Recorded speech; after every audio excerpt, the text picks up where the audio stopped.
सृष्टौ या सर्गरूपा जगदवनविधौ पालनीया च रौद्री संहारे चापि यस्या जगदिदमखिलं क्रीडनं या पराख्या पश्यन्ती मध्यमाथो तदनु भगवती वैखरी वर्णरूपा सास्मदवाचं प्रसन्ना विधिहरिगिरिशा राधितालङ्करोतु भगवत्यै नमः पराम्बिकायै नमः। चलिए, तो हेत्वाभास में असिद्ध नाम का जो हेत्वाभास है 3 प्रकार का है कि नहीं है? आश्रया सिद्ध, स्वरूपा सिद्ध, व्याप्यत्वा सिद्धश्च। तो वो व्याप्यत्वा सिद्ध को हमको समझना है कि नहीं है? तर्क संग्रह का न्याय बोधिनी से देखते हैं कि क्या है व्याप्यत्वा सिद्ध, ठीक है ना? तो क्या लिखा मूल में? सोपाधिको हेतुर व्याप्यत्वा सिद्ध। सोपाधिक मतलब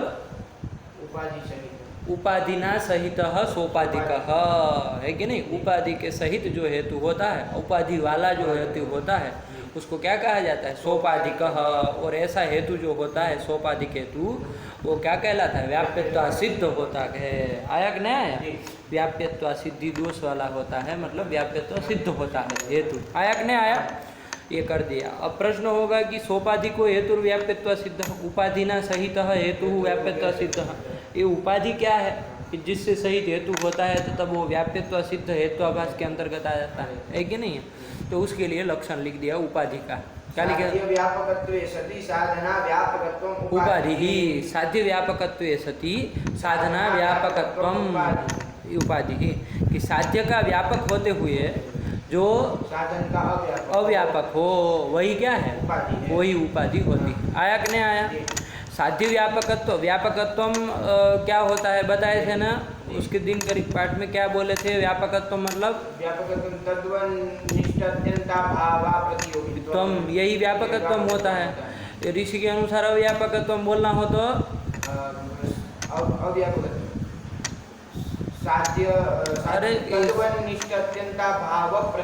भाव प्रतियोगित्व, ये क्या हो जाएगा? अव्यापकत्व हो जाएगा, है कि नहीं है? अव्यापकत्व मतलब व्याप्य नहीं होता है, ये गलती कभी मत पालना, है कि नहीं है? कोई किसी का व्यापक हो, तुम जैसे हो, तुम वो धूम के व्यापक हो नहीं हो? तुमको धूम का व्यापक नहीं ना हो, तुम धूम का व्यापक वन नहीं है, तुम नहीं ना हो, तो तुम व्यापक नहीं हो इसका मतलब व्याप्य हो जाते हो, ऐसा नहीं ना होता है। व्याप्य भी तो नहीं हो, तुम का व्याप्य भी तो नहीं। अव्यापक का मतलब व्याप्य नहीं होता, वो तुम वही गलती बोलने में कर रहे थे, है कि नहीं? तो भ्रांति यही होती है कि वो उसका व्यापक नहीं है मतलब व्याप्य होगा, व्यापक नहीं है तो व्याप्य होगा, ऐसा जरूरी नहीं। व्यापक ना हो तो व्याप्य भी नहीं हो सकता। आया कि नहीं? तो ये देखना पड़ता है कि नहीं? तो अव्यापक, व्यापकत्व मतलब तद्वनिष्ठात्यंता भावा प्रतियोगित्वम। आया कि नहीं? और ये तो व्यापकत्व हुआ। अव्यापकत्व क्या होगा?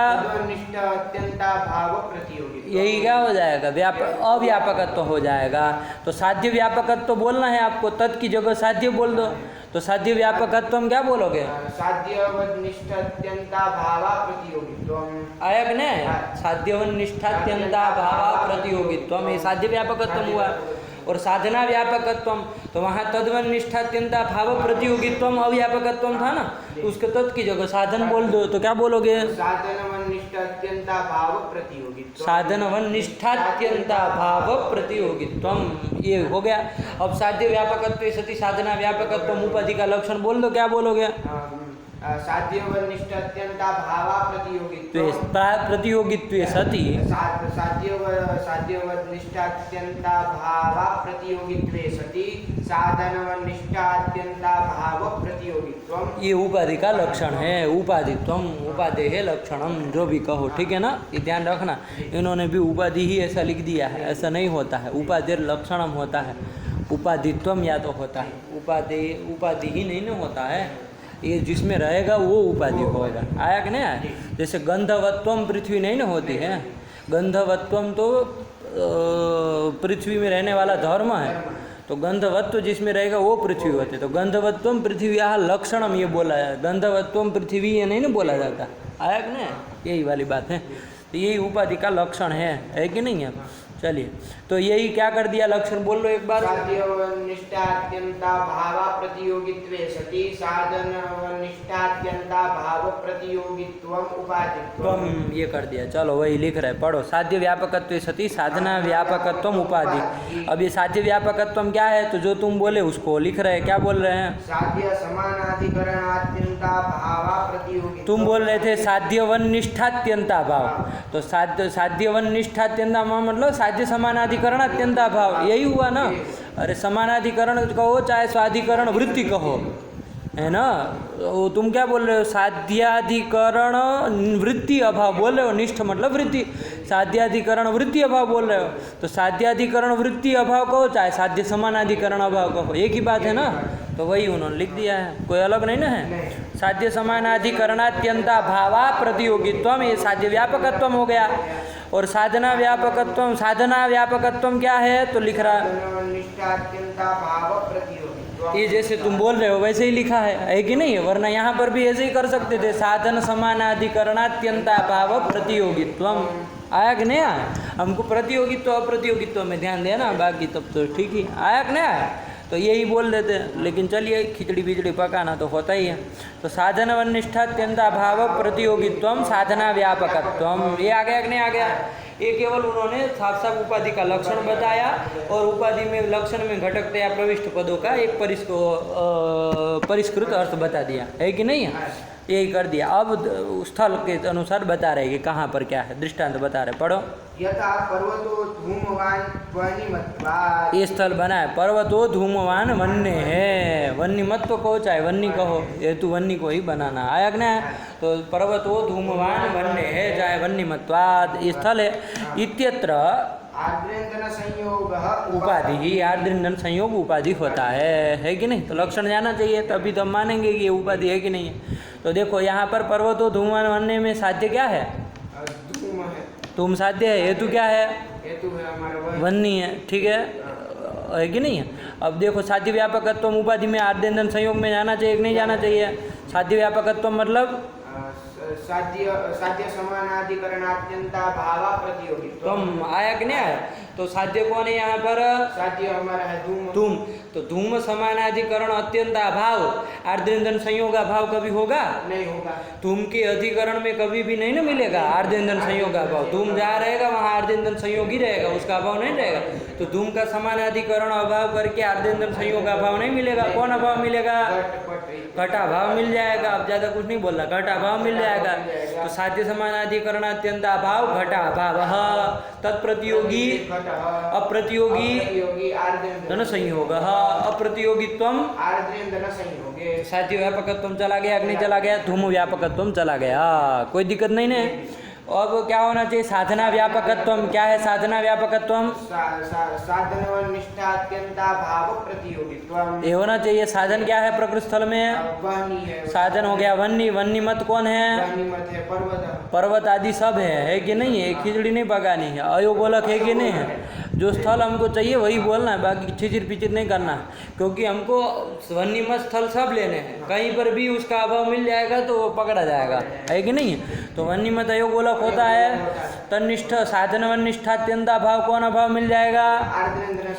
भाव वन्यमन निष्ठा वन्यमत अयोगोलक निष्ठ अत्यंता भाव धन संयोगा भाव तत्प्रतियोगी प्रतियोगित्वम। तो ये क्या चला गया? अव्यापकत्वम चला गया, साधना व्यापकत्वम चला गया, वन्य व्यापकत्वम चला गया कि नहीं चला गया? तो ये दोनों चले गए, इसलिए आर्द्रेंदन संयोग उपाधि ही। ठीक, चलो फटाफट करो।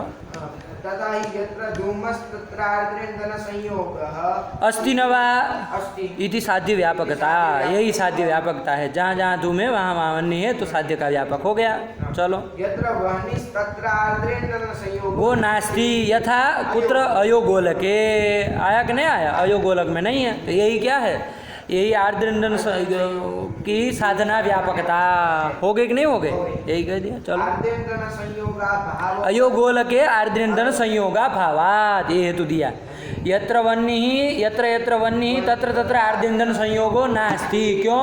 अयोगो के आर्द्रेन्दन संयोगाभावात्। वहाँ वह्नि तो है लेकिन आर्द्रेन्दन संयोग नहीं है, इसलिए वो वह्नि का व्यापक नहीं हुआ, अव्यापक हो गया। यही क्या है? साधना व्यापकता। आया कि नहीं आया? यही लगा। चलो यत्र वह्निः तत्र आर्द्रेन्दन संयोगः नास्ति अयोगो लके आर्द्रेन्दन संयोगाभावात् इति साधना व्यापकत्वम्। एवं च साध्य व्यापकत्वे सति साधना व्यापकत्वात् आर्द्रेन्दन संयोगः उपाधिः। आया कि नहीं आया? धूम व्यापकत्वे सति वन्य व्यापकत्वात् आर्द्रेन्दन संयोगः उपाधिः। आया कि नहीं आया? और उपाधि हो गया आर्द्रेन्दन संयोग, और वो उपाधि वाला कौन हो गया? उपाधि वाला हेतु कौन हो गया? वन्य हेतु। तो वो सोपाधिकत्वाद वन्य हेतु सोपाधिकः व्याप्यत्वात् सिद्धः। यही कह दिया। पढ़ो। सोपाधिकत्वाद् वह्निमत्वं व्याप्यत्वात् सिद्धम्। वह्निमत्वं मतलब वन्य ही व्याप्यत्वात् सिद्धः, और वह्निमत्वं बोलो तो व्याप्यत्वात् सिद्धम। आया कि नहीं आया? ये व्याप्यत्वात् सिद्ध आपका ये दोष वाला, एक दोष व्याप्यत्वात् सिद्धि दोष से ग्रस्त व्याप्यत्वात् सिद्ध हेतु कौन हो गया? वन्य हेतु हो गया। तो यही दोष हेत्वाभास कहलाता है। आया कि नहीं? अब इसमें समस्या क्या है? उपाधि आ जाने से होगा क्या, कैसे होगा? तो न्याय बोधिनी कारण ये तो हम लोगों ने मूल देख लिया, ठीक है ना? उसका लक्षण वक्षण ये सब मूल में घटा दिया। अब ये उपाधि आ जाने से और हेतु के सोपाधिक हो जाने से आपत्ति क्या है कि नहीं है? केवल कुछ उस उपाधि रह गई तो क्या हो गया? रह गए, उससे होता क्या? तो दोष क्या होगा? ये सब बातें वो न्याय बोधिनीकार खोलेंगे। चलो देखो क्या कह रहे हैं। व्याप्यत्वात् सिद्ध इति प्रकृते धूम व्यापकत्वम् आर्द्रेन्दन संयोगे गृहीतम्। आया कि नहीं आया? धूम व्यापकत्वम् आर्द्रेन्दन संयोगे गृहीतम् मतलब साध्य व्यापकत्वम् आर्द्रेन्दन संयोगे उपाधौ गृहीतम्। चलो चेत् धूमे आर्द्रेन्दन संयोग व्याप्यत्वं गृहीतम्। तो हो ही जाएगा। जब धूम का व्यापक आर्द्रेन्दन संयोग है तो आर्द्रेन्दन संयोग का धूम क्या हो जाएगा? व्याप्य हो जाएगा। अरे उसका व्यापकत्व उपाधि में कहोगे, साध्य का व्यापकत्व तो उपाधि का व्याप्यत्व आ ही जाना है, आ ही जाएगा ना। वही कह रहे, पढ़ो। प्रकृते धूम व्यापकत्वम् आर्द्रेन्दन संयोगे गृहीतम् चेत् धूमे आर्द्रेन्दन संयोग व्याप्यत्वं गृहीतम्। लगा ना? हाँ चलो। तदेवं वह्नेः अव्यापकत्वम् आर्द्रेन्दन संयोगे गृहीतम्। हाँ, वह्नि का अव्यापकत्व, हेतु का अव्यापकत्व किसमें गृहीत किया? आर्द्रेन्दन संयोगे गृहीतम्। चेत् वह्नो तदव्याप्यत्वं गृहीतम्। ये भी तो आया कि नहीं आया? कि वो आर्द्रेन्दन संयोग उपाधि साधन वह्नि का क्या है? अव्यापक है। इसका मतलब आर्द्रेन्दन संयोग के अपेक्षाया वह्नि जो है वो अव्याप्य है। अरे व्यापक यदि उपाधि होती साधन की अपेक्षा, साधन व्याप्य हो जाता है। आया कि नहीं? व्यापक नहीं है तो ये व्याप्य भी नहीं होगा। यही तो आया, यही कह रहे हैं। साफ साफ समझना है कि नहीं है? चलो पढ़ो क्या कह रहे हैं। वन्य है अव्यापकत्वम् आर्द्रेन्दन संयोगे गृहीतम् चेत् वह्नौ गृहीतम् न वा? अव्याप्यत्वम् कस्य अव्याप्यत्वं कुत्र गृहीतम्? आर्द्रेन्दन संयोगस्य अव्याप्यत्वं वह्नौ गृहीतम्। आया कि नहीं आया? वन्य है अव्यापकत्वम् आर्द्रेन्दन संयोगे गृहीतम् चेत् आर्द्रेन्दन संयोगस्य अव्याप्यत्वं वह्नौ गृहीतम्। अब मुझे ये बताओ व्याप्यत्व मतलब क्या होता है? व्याप्यत्वं मतलब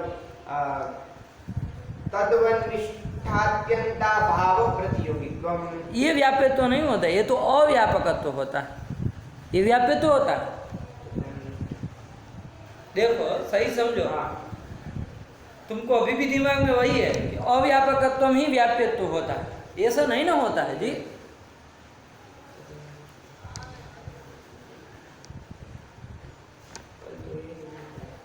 है व्याप्य का कहाँ? अरे हमको पूछना चाहिए ना। अरे साध्य का देखो समझो, तुमको अभी भी दिमाग में वही है कि व्यापकत्व हुआ तद्वन्निष्ठात्यन्ता भावा प्रतियोगित्वम, तो तद्वनिष्ठ अत्यंत भाव प्रतियोगित्व व्याप्य हो गया, ऐसा नहीं ना होता है कि नहीं? जैसे देखो तब तो फिर तुम भी वो हो जाओगे, तो धूम के व्याप्य तुम भी हो जाओगे, है कि नहीं है? नहीं हो जाओगे। अरे तत् से लिया धूम, तद्वत कौन हो जाएगा? पर्वत आदि महानाश आदि ये सब हो जाएंगे। तनिष्ठ अत्यंता भाव विनीता भाव है कि नहीं है?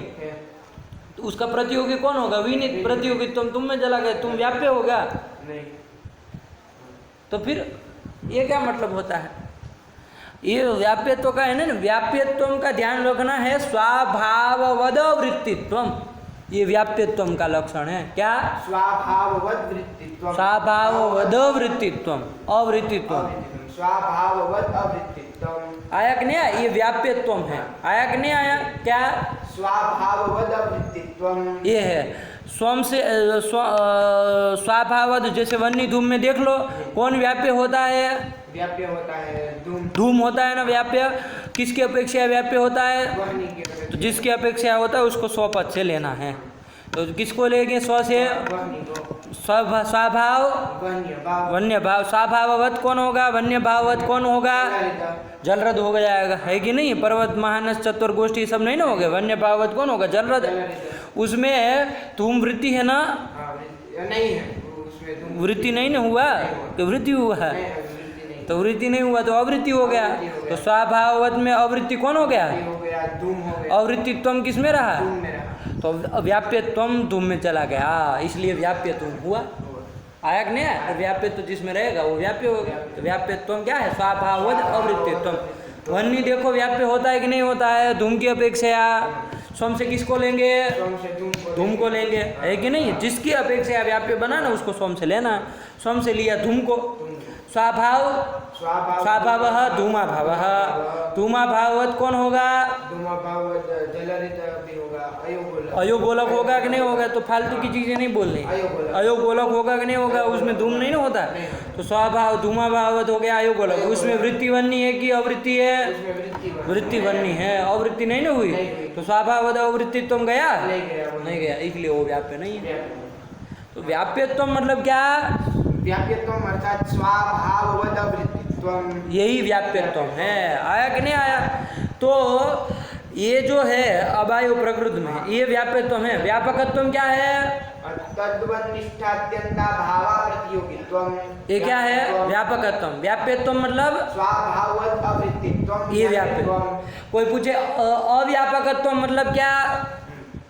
अव्यापकत्व साध्य समास। ये क्या साध्य कहाँ से आ गया? सामान्य रूप से पूछ रहे। अत्यंता भाव प्रतियोगित्वम, ये क्या? ये अव्यापकत्वम। इसी तरह कोई पूछे अव्याप्यत्व क्या?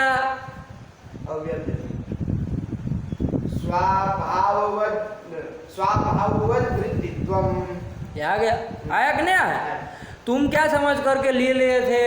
अव्यापकत्व मतलब व्याप्यत्व। ऐसा दिमाग में था कि नहीं था? ऐसा नहीं ना है? ऐसा नहीं ना है? कोई किसी का व्यापक नहीं हो रहा है तो जरूरी है कि व्याप्य होगा? ऐसा नहीं ना? तुम धूम के व्यापक नहीं होते हो तो अव्यापक हो गए, तो इसका मतलब तुम व्याप्य हो गए? ऐसा नहीं ना होता। अलग चीज़ है, अव्यापकत्व और व्याप्यत्व अलग चीज़ है। ये कुछ नहीं। आया कि नहीं आया?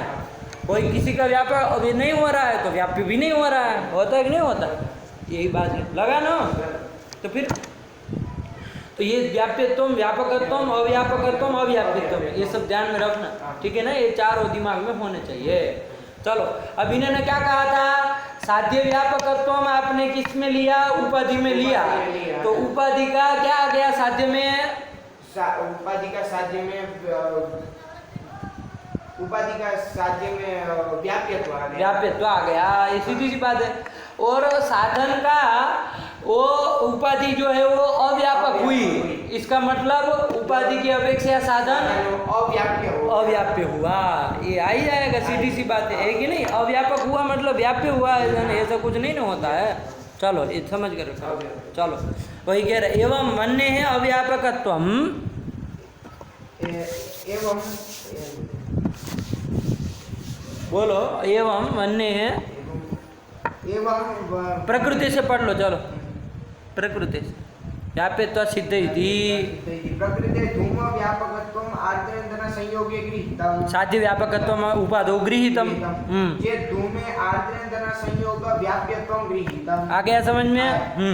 तदेवं वह्नेः अव्यापकत्वम् आर्द्रेन्द्र संयोगे गृहीतम् चेत् वह्नौ तदव्याप्यत्वम्। तदव्याप्यत्वं मतलब अर्थात् आर्द्रेन्द्र संयोगस्य अव्याप्यत्वं वह्नौ गृहीतम हेतु गृहीतम। आया कि नहीं आया? तो चूंकि हेतु जो वन्नी है उसकी अपेक्षा वो आर्द्रेन्द्र संयोग कैसा है? अव्यापक है। तो आर्द्रेन्द्र संयोग की अपेक्षा धूम क्या हो जाएगा? वन्नी अव्याप्य हो जाएगा। व्यापक वो नहीं है तो ये व्याप्य भी नहीं होगा, यही होता है ना। तो व्याप्य अव्याप्यत्वम गृहीतम। अव्याप्यत्वम मतलब क्या? स्वाभाववत् वृत्तित्वम। यही तो व्यभिचरितत्वम होता है। व्यभिचार यही तो होता है, स्वभाववद वृत्तित्वम, यही तो व्यभिचार होता है। व्यभिचार होता है कि नहीं होता है? स्वभाववद वृत्तित्वम व्याप्ति होती है ना। यही जिसको हम व्याप्यत्व कहते हैं। व्याप्यत्व मतलब व्याप्ति, एक ही बात है। और स्वभाववद वृत्तित्वम मतलब क्या? व्यभिचार, व्यभिचरितत्वम, व्यभिचार, ये सब पर्याय है। चलो तदेवं वह्नेरव्यापकत्वम् आर्द्रेन्द्र संयोगे गृहीतं चेत् वह्नौ तदव्याप्यत्वं गृहीतं तदेव व्यभिचरितत्वं। तदेव व्यभिचरितत्वम, यही अव्यभिचरितत्व है। आया कि नहीं आया? क्या अव्यभिचरितत्व है? स्वाभाववत् वृत्तित्वम मतलब किसका किस में है? यहाँ पर जो आर्द्रेन्द्र संयोग का अव्याप्य वहनी हो गया तो यही जो है अव्याप्य तो वहनी में चला गया, तो यही जो है वो व्यभिचार। अव्याप्यत्वम ही क्या है? व्यभिचरितत्वम है। आया कि नहीं आया? धूम हेतु आपका क्या हो गया? आर्द्रेन्द्र संयोग का व्यभिचारी हो गया, है कि नहीं है? व्यभिचरितत्व इसमें आ गया, किसमें? हेतु में। आया कि नहीं आया? बात समझ में आई कि नहीं आई? तो अब देखो, साध्य की अपेक्षा जो व्यापक उपाधि है, धूम की अपेक्षा व्यापक जो आर्द्रेन्द्र संयोग है, उसका व्यभिचारी धूम वो वन्नी है। आया कि नहीं आया? तो साध्य का व्यापक की अपेक्षा यदि व्यभिचारी है तो साध्य का तो व्यभिचारी होगा ही। व्यभिचार का उत्थान नहीं हुआ तो फिर यही तो कह रहे हैं, नहीं लगा? पढ़ो, यही कह रहे हैं। तदेव व्यभिचारी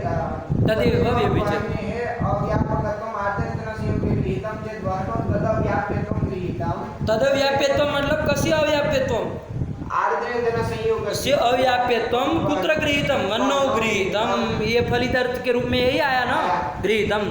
तदेव व्यभिचरित, ये जो अव्याप्यत्वम गृहीतम ये तो वन्नौ जो उपाधे है अव्याप्यत्वम गृहीतम इदमेव व्यभिचरितत्वम, तदेव व्यभिचरितत्वम। आया कि नहीं? अब पढ़ो आगे। तथा च उपाधि व्यभिचरितत्वम साधने गृहीतम। आया कि नहीं आया? उपाधि अव्याप्यत्व मतलब व्यभिचरितत्व, तो उपाधि व्यभिचरितत्वम साधने हेतु वन्नो गृहीतम।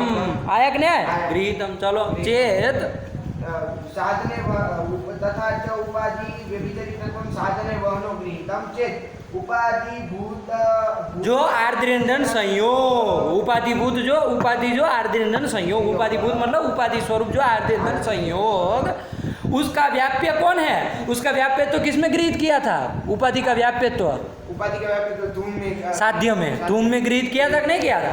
तो उपाधि का व्यभिचरितत्व यदि वन्नी हेतु में है तो उपाधि का व्याप्य जो कौन है? धूम है, उसका व्यभिचरितत्व गृहीत हो ही गया ना। एक है ना, पढ़ो। उपाधि व्यभिचरितत्वम साधने गृहीतम चेद उपाधि भूत जो आर्द्रेन्द्र संयोग, उसका व्याप्य कौन है? व्याप्य जो धूम, तद व्यभिचरितत्वम गृहीतम एव। कुत्र गृहीतम? वन्नो ये तो आया कि नहीं? अरे उपाधि का व्यभिचरितत्व हेतु में गृहीत हुआ तो उपाधि का व्याप्य जो है उसका भी व्यभिचरितत्व गृहीत हो ही गया ना। आया कि नहीं? चलो तथा च उपाधि व्यभिचरितत्वं साधने वहनो गृहीतं चेत् उपाधि भूत आर्द्रेन्द्र संयोग व्याप्य धूम व्यभिचरितत्वं गृहीतम एव व्यभिचरितत्वं गृहीतम एव। हाँ, आया कि नहीं? ये चीज समझ में आई? कोई दिक्कत नहीं है? कोई दिक्कत नहीं ना है। हाँ, गृहीतम एवं अनुमान प्रकारश्च। ये देखो अब अनुमान कैसे करेंगे, ये जो पूरी बात बताई वो अनुमान से कैसे उसको किया जाए कि भाई ये हेतु जो है वो व्यभिचरित तत्व उसमें गृहीत हुआ अनुमान के द्वारा, अनुमान प्रकारश्च करके वो कर रहा है। तो अब जो अनुमान करेंगे उसमें हम वन्नी को, हेतु को पक्ष बनाना है। हेतु कौन है? वन्नी है, उसको पक्ष बनाएंगे। वन्नी ही वो साध्य का व्यभिचारी है, ऐसा करके अनुमान करेगा। देखिए क्या कर रहा है, पढ़ो। अनुमान प्रकारश्च पूर्वानुमान हेतुम पक्षीकृत्य। पूर्व जो अनुमान है जिसमें आप उपाधि दिखा रहे, उस अनुमान में जो हेतु है, कौन हेतु है? उस अनुमान में हेतु वाणी, उसको पक्षीकृत्य, उसको पक्षी बना करके उड़ा देंगे। नहीं, उसको पक्ष बनाएंगे। आया कि नहीं? उसको पक्षीकृत्य वन्नी ही, ये पक्ष बनाया। आया कि नहीं आया? वन्नी ही क्या पक्ष है? धूम व्यभिचारी, ये कहा वन्नी ही धूम व्यभिचारी। देखो व्यभिचार का उत्थान कैसे हो रहा है, समझना। वन्नी ही हेतु धूम व्यभिचारी, मतलब साध्य का व्यभिचारी है, ये बताना है। तो वन्नी ही धूम व्यभिचारी, हेतु क्या है?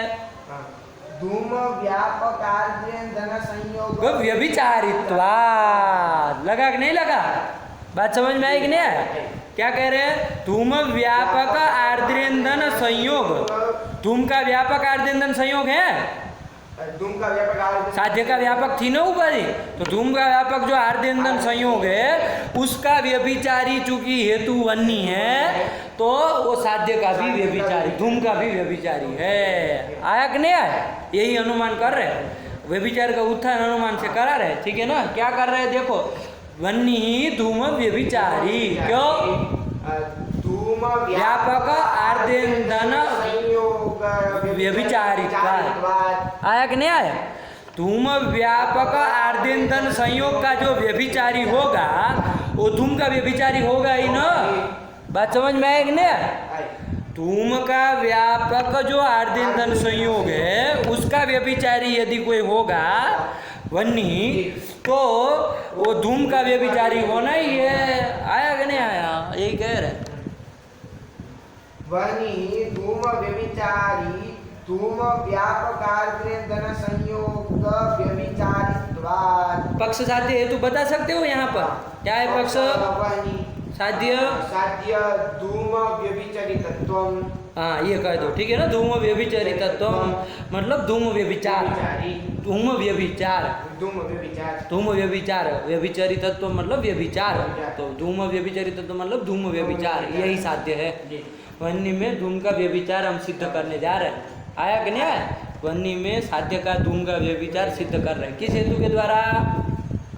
धूम व्यापक आर्द्रेंधन संयोग व्यभिचारितत्व, इस हेतु के द्वारा, यही कह रहे। आया कि नहीं आया? चलो पढ़ो। वन्नी धूम व्यभिचारी, धूम व्यापक आर्द्रेंधन संयोग व्यभिचारित्वात् घटत्वादिवत्। घटत्वादिवत्, और दृष्टांत में घटत्व को बना दिया। तो देख लो, घटत्व में देखो, घटत्व जो है वो आर्द्रेंधन संयोग का व्याप्य है। आर्द्रेंधन संयोग का व्याप्य घटत्व नहीं है। नहीं है? है क्या? एक बार सोच करके बताओ। जहाँ जहाँ घटत्व रहता है वहाँ वहाँ आर्द्रेंधन संयोग होता है? नहीं ना होता है। घटत्व घट में होता है, वहाँ संयोग नहीं ना होता है। तो जहाँ जहाँ घटत्व है वहाँ वहाँ आर्द्रेंधन संयोग है। यदि ऐसा होता, जहाँ जहाँ घटत्व होता वहाँ वहाँ आर्द्रेंधन संयोग होता, तो घटत्व क्या हो जाता? आर्द्रेंधन संयोग का व्याप्य हो जाता। ऐसा नहीं ना है? तो क्या हो गया? वो अव्याप्य हो गया। अव्याप्य हो गया मतलब व्यभिचारी हो गया। अव्याप्य ही व्यभिचारी होता है ना। आया कि नहीं आया? तो अव्याप्य तो आ गया मतलब व्यभिचारी तत्व आ गया। तो धूम का व्यापक जो आर्द्रेंधन संयोग है उसका व्याप्यत्व घटत्व में है। क्या है? मतलब व्यभिचारी तत्व है। आया कि नहीं? तो धूम व्यापक आर्द्रेंधन संयोग व्यभिचारी तत्व यत्र यत्र, कुत्र घटत्व में है कि नहीं है? वहाँ वहाँ धूम व्यभिचार है कि नहीं है? आया कि नहीं? अरे धूम का व्यापक का जो व्यभिचारी है तो धूम का व्यभिचारी होना ही है। आया कि नहीं आया? यही कह दी। तब ध्वनि धूम व्यभिचारी धूम व्यापक आर्द्र संयोग व्यभिचारित्वात् घटत्वात्। हाँ चलो। यो यत् साध्य व्यापक व्यभिचारी सर्वोपि साध्य व्यभिचारी, ये व्याप्ति बना दिया देखो।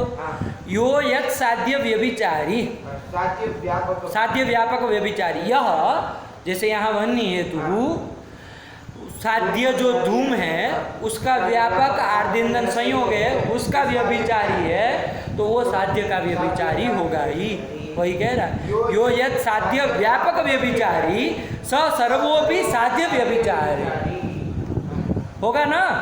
तो फिर तो व्यभिचार का उत्थान आप कहोगे कि नहीं हो रहा है, नहीं समझ में आ रहा है उपाधि के द्वारा। यही तो कहना यो यत् साध्य व्यभिचार साध्य व्यापक व्यभिचारी सर्वोपि साध्य व्यभिचारी। इसमें घटा कर यो यत् की जगह यहाँ साध्य हेतु जो जो बोलना है वो बोल करके बोलो।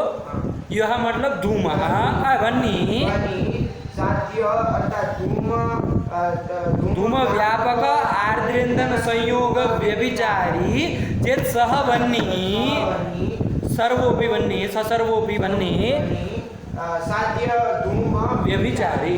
धूम व्यापक का जो व्यभिचारी है तो धूम का व्यभिचारी होगा ही।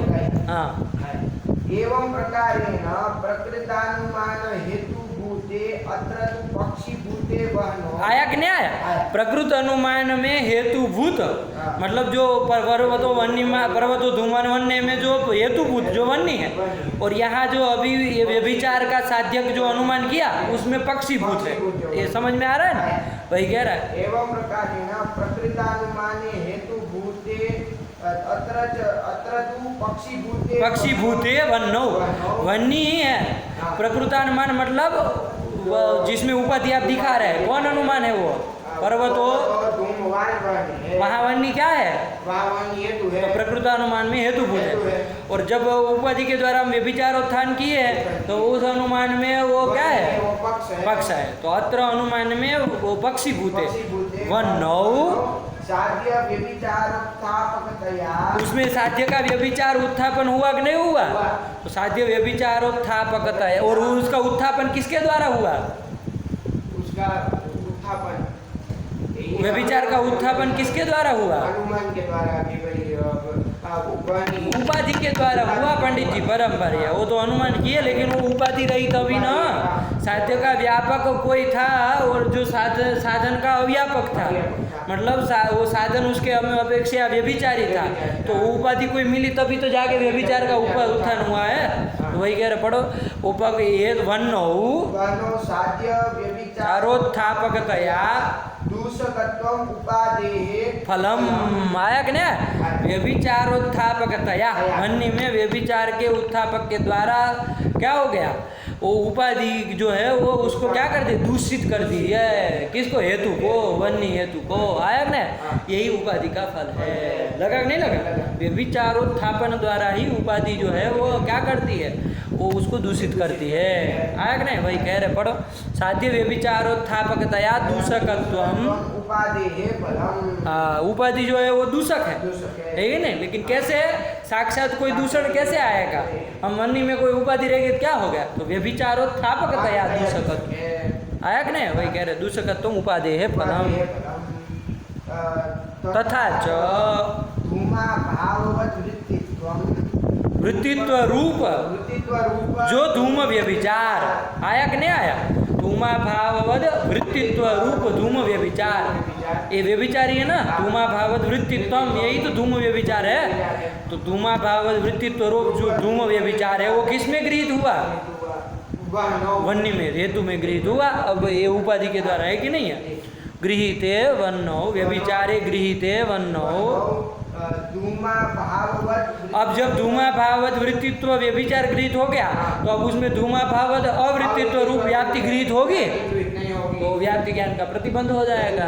पढ़ो धूमा भाववद वृत्तित्व रूप धूम व्यभिचारे गृहीते धूमा भाववद अवृत्तित्व रूप व्याप्ति ज्ञान प्रतिबंध फलम।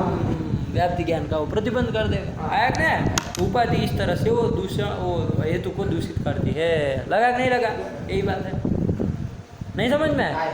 यो यद साध्य व्यापक व्यभिचारी स सर्वोपि साध्य व्यभिचारी, ये चीज समझ ली जाए तो साफ है कि नहीं है? जो भी साध्य का व्यापक का व्यभिचारी है वो साध्य का व्यभिचारी होगा ही। नहीं समझ में आ रहा है कि नहीं है?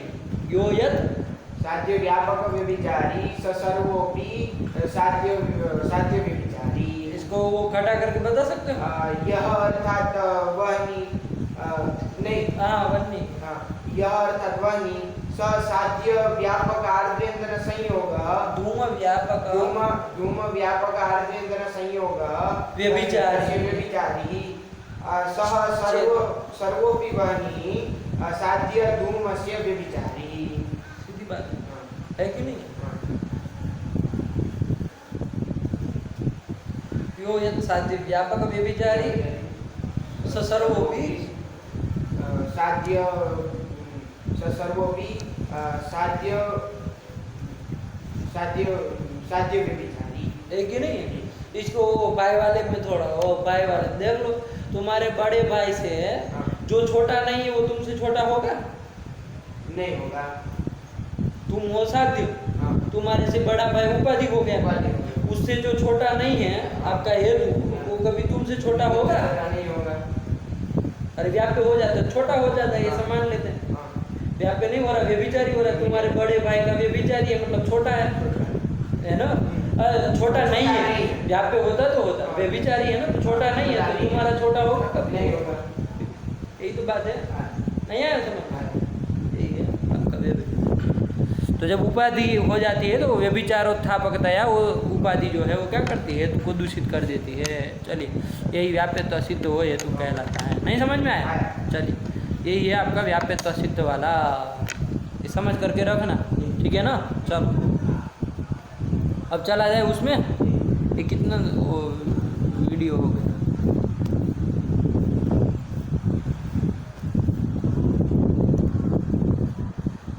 अब कोई दिक्कत नहीं ना है? हाँ चलो, अब वो यत्तु से चला जाए। वो ये मतलब एक बार वो विहंगावलोकन करो। चलो अब यहाँ प्रकृस्थल में भी ऐसे ही हुआ है कि नहीं? प्रकृत अनुमान ईश्वर साधक पूर्वोक्त स्थापना अनुमान क्या था? कार्यम कृतिजन्यम प्रागभाव प्रतियोगित्वात् घटवत्, ये पूर्वोक्त स्थापना अनुमान था। यहाँ पर यत्तु ने कहा, पूर्व पक्षी ने कहा कि शरीर जन्यत्वम उपाधि ही है कि नहीं है? शरीर जन्यत्वम क्या होगी? उपाधि होगी। उपाधि होगी, है कि नहीं?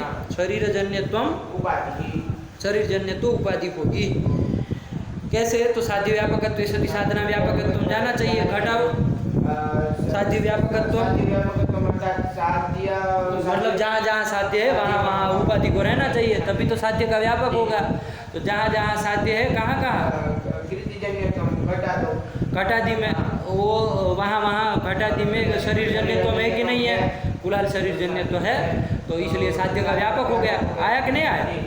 तो साध्य व्यापकत्व चला गया। साधना व्यापकत्व है क्या? जहाँ जहाँ साधन है वहाँ वहाँ शरीर जन्यत्व है। तो ये जो प्रागभाव प्रतियोगित्व जो है वो तो क्षित्यम पुरादिक में भी तो है ना? वहाँ पर आपका शरीर जन्यत्व है नहीं है ना? तो यत्र यत्र प्रागभाव प्रतियोगित्व तत्र तत्र शरीर जन्यत्व नहीं ना हुआ, तो साधन का व्यापक नहीं ना हुआ, तो साधना व्यापकत्व हो गया। आया कि नहीं आया? तो साधना व्यापकत्व आ गया किसमें? शरीर जन्यत्व। तो साध्य व्यापकत्व सती साधना व्यापकत्व किसमें चला गया? उपाधि, तो उसमें चला गया। तो शरीर जन्यत्व उपाधि, यही उन्होंने कहा था। आया कि नहीं आया? चलो अब यहाँ पर भी वैसे ही समझ करके रखना कि साध्य व्यापकत्व मतलब कृतिजन्यत्व व्यापकत्व उसमें गृहीत किया किसमें? शरीर जन्यत्व में गृहीत किया, मतलब शरीर जन्यत्व का वो कृतिजन्यत्व क्या होगा? व्याप्य होगा। अरे व्याप्य तुम गृहित वो उसका व्यापक होगा, इसका व्याप्य होगा। आया कि नहीं आया? साध्य व्याप्य हो जाएगा। इसी तरह साधन का वो अव्यापक है कौन? शरीर जन्यत्व कार्यत्व का, प्रागभाव प्रतियोगित्व का वो अव्यापक है। इसका मतलब शरीर जन्यत्व का इसमें क्या आ गया?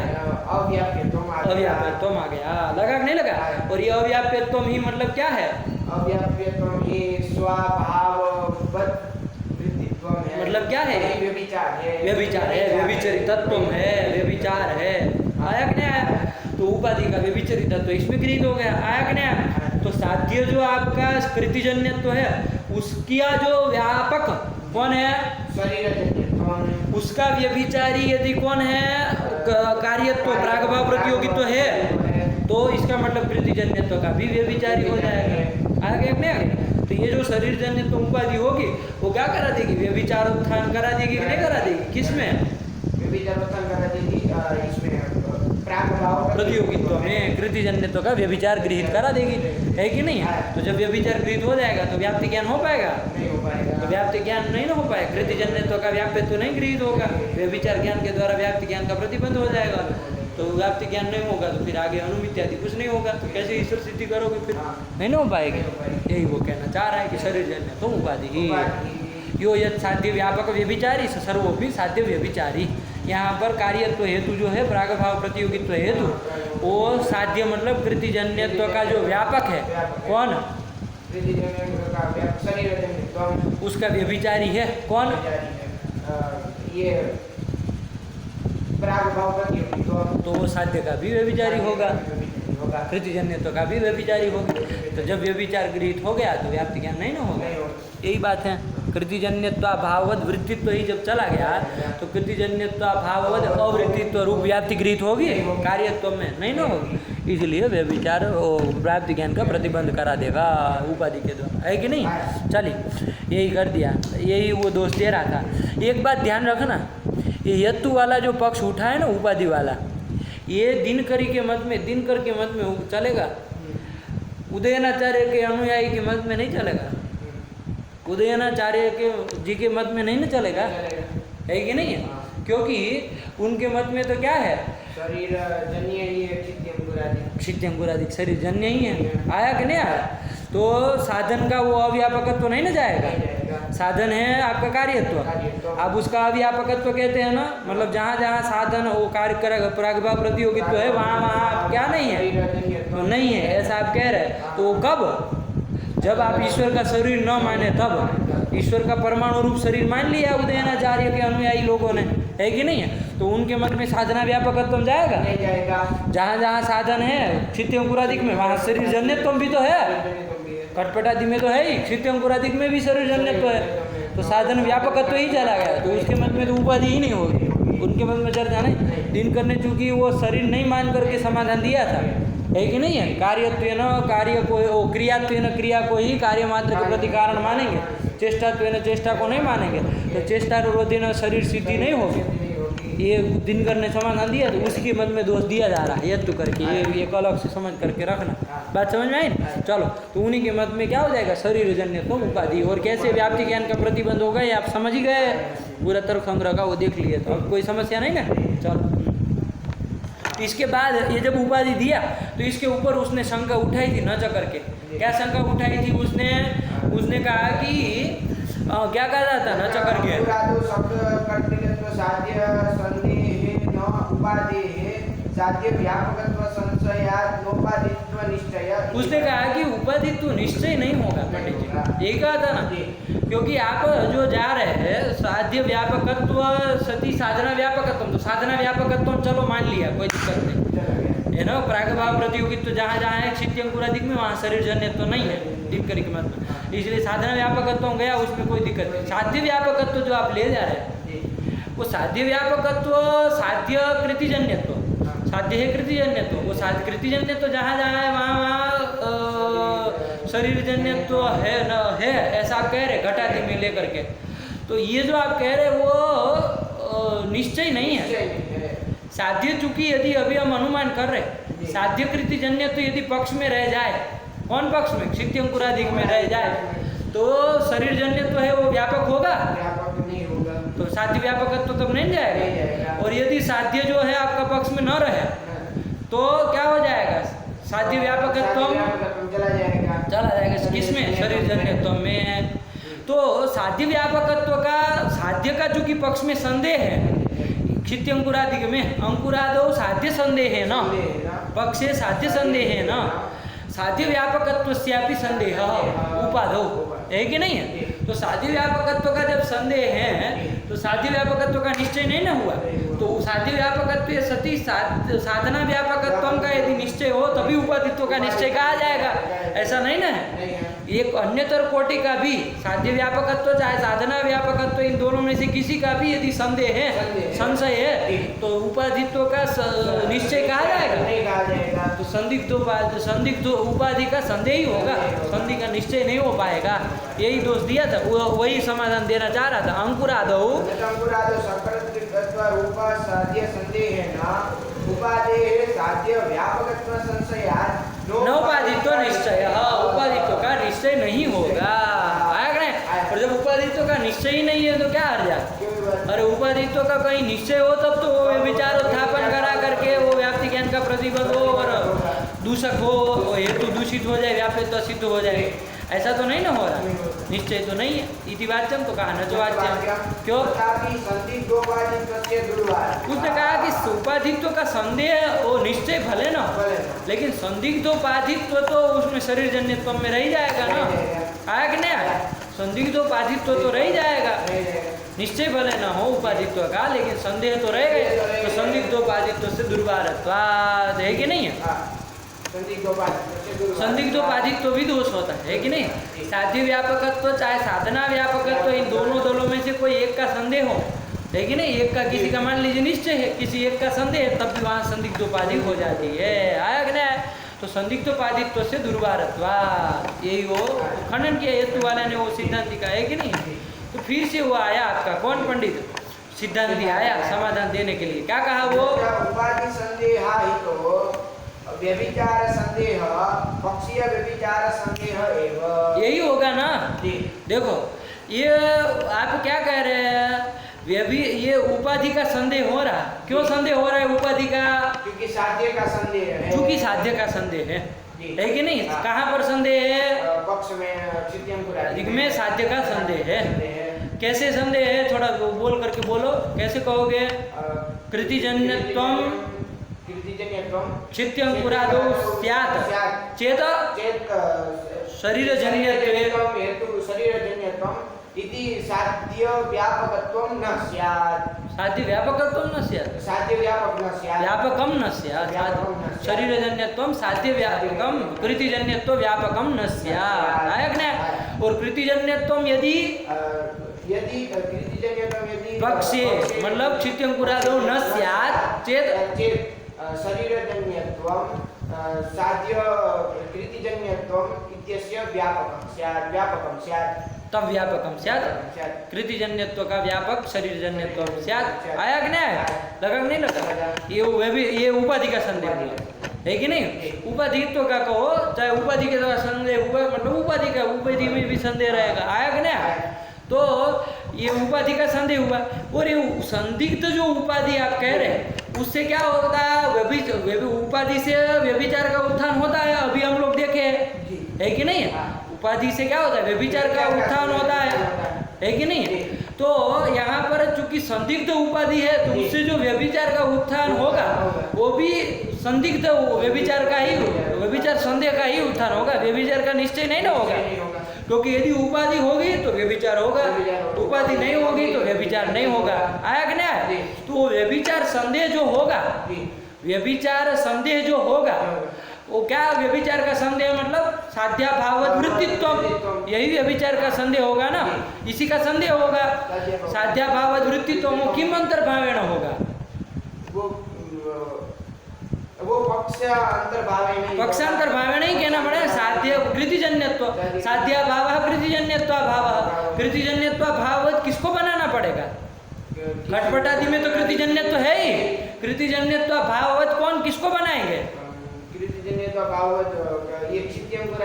क्षित्यंकुरादि पक्ष को ही बनाए ना, और तदंतर भावेण ही उसमें वृत्ति है, हेतु वृत्ति हेतु है, वृत्तित्व हेतु में जाएगा। साध्याभावत वृत्तित्व किम अंतर्भावेण ले गया?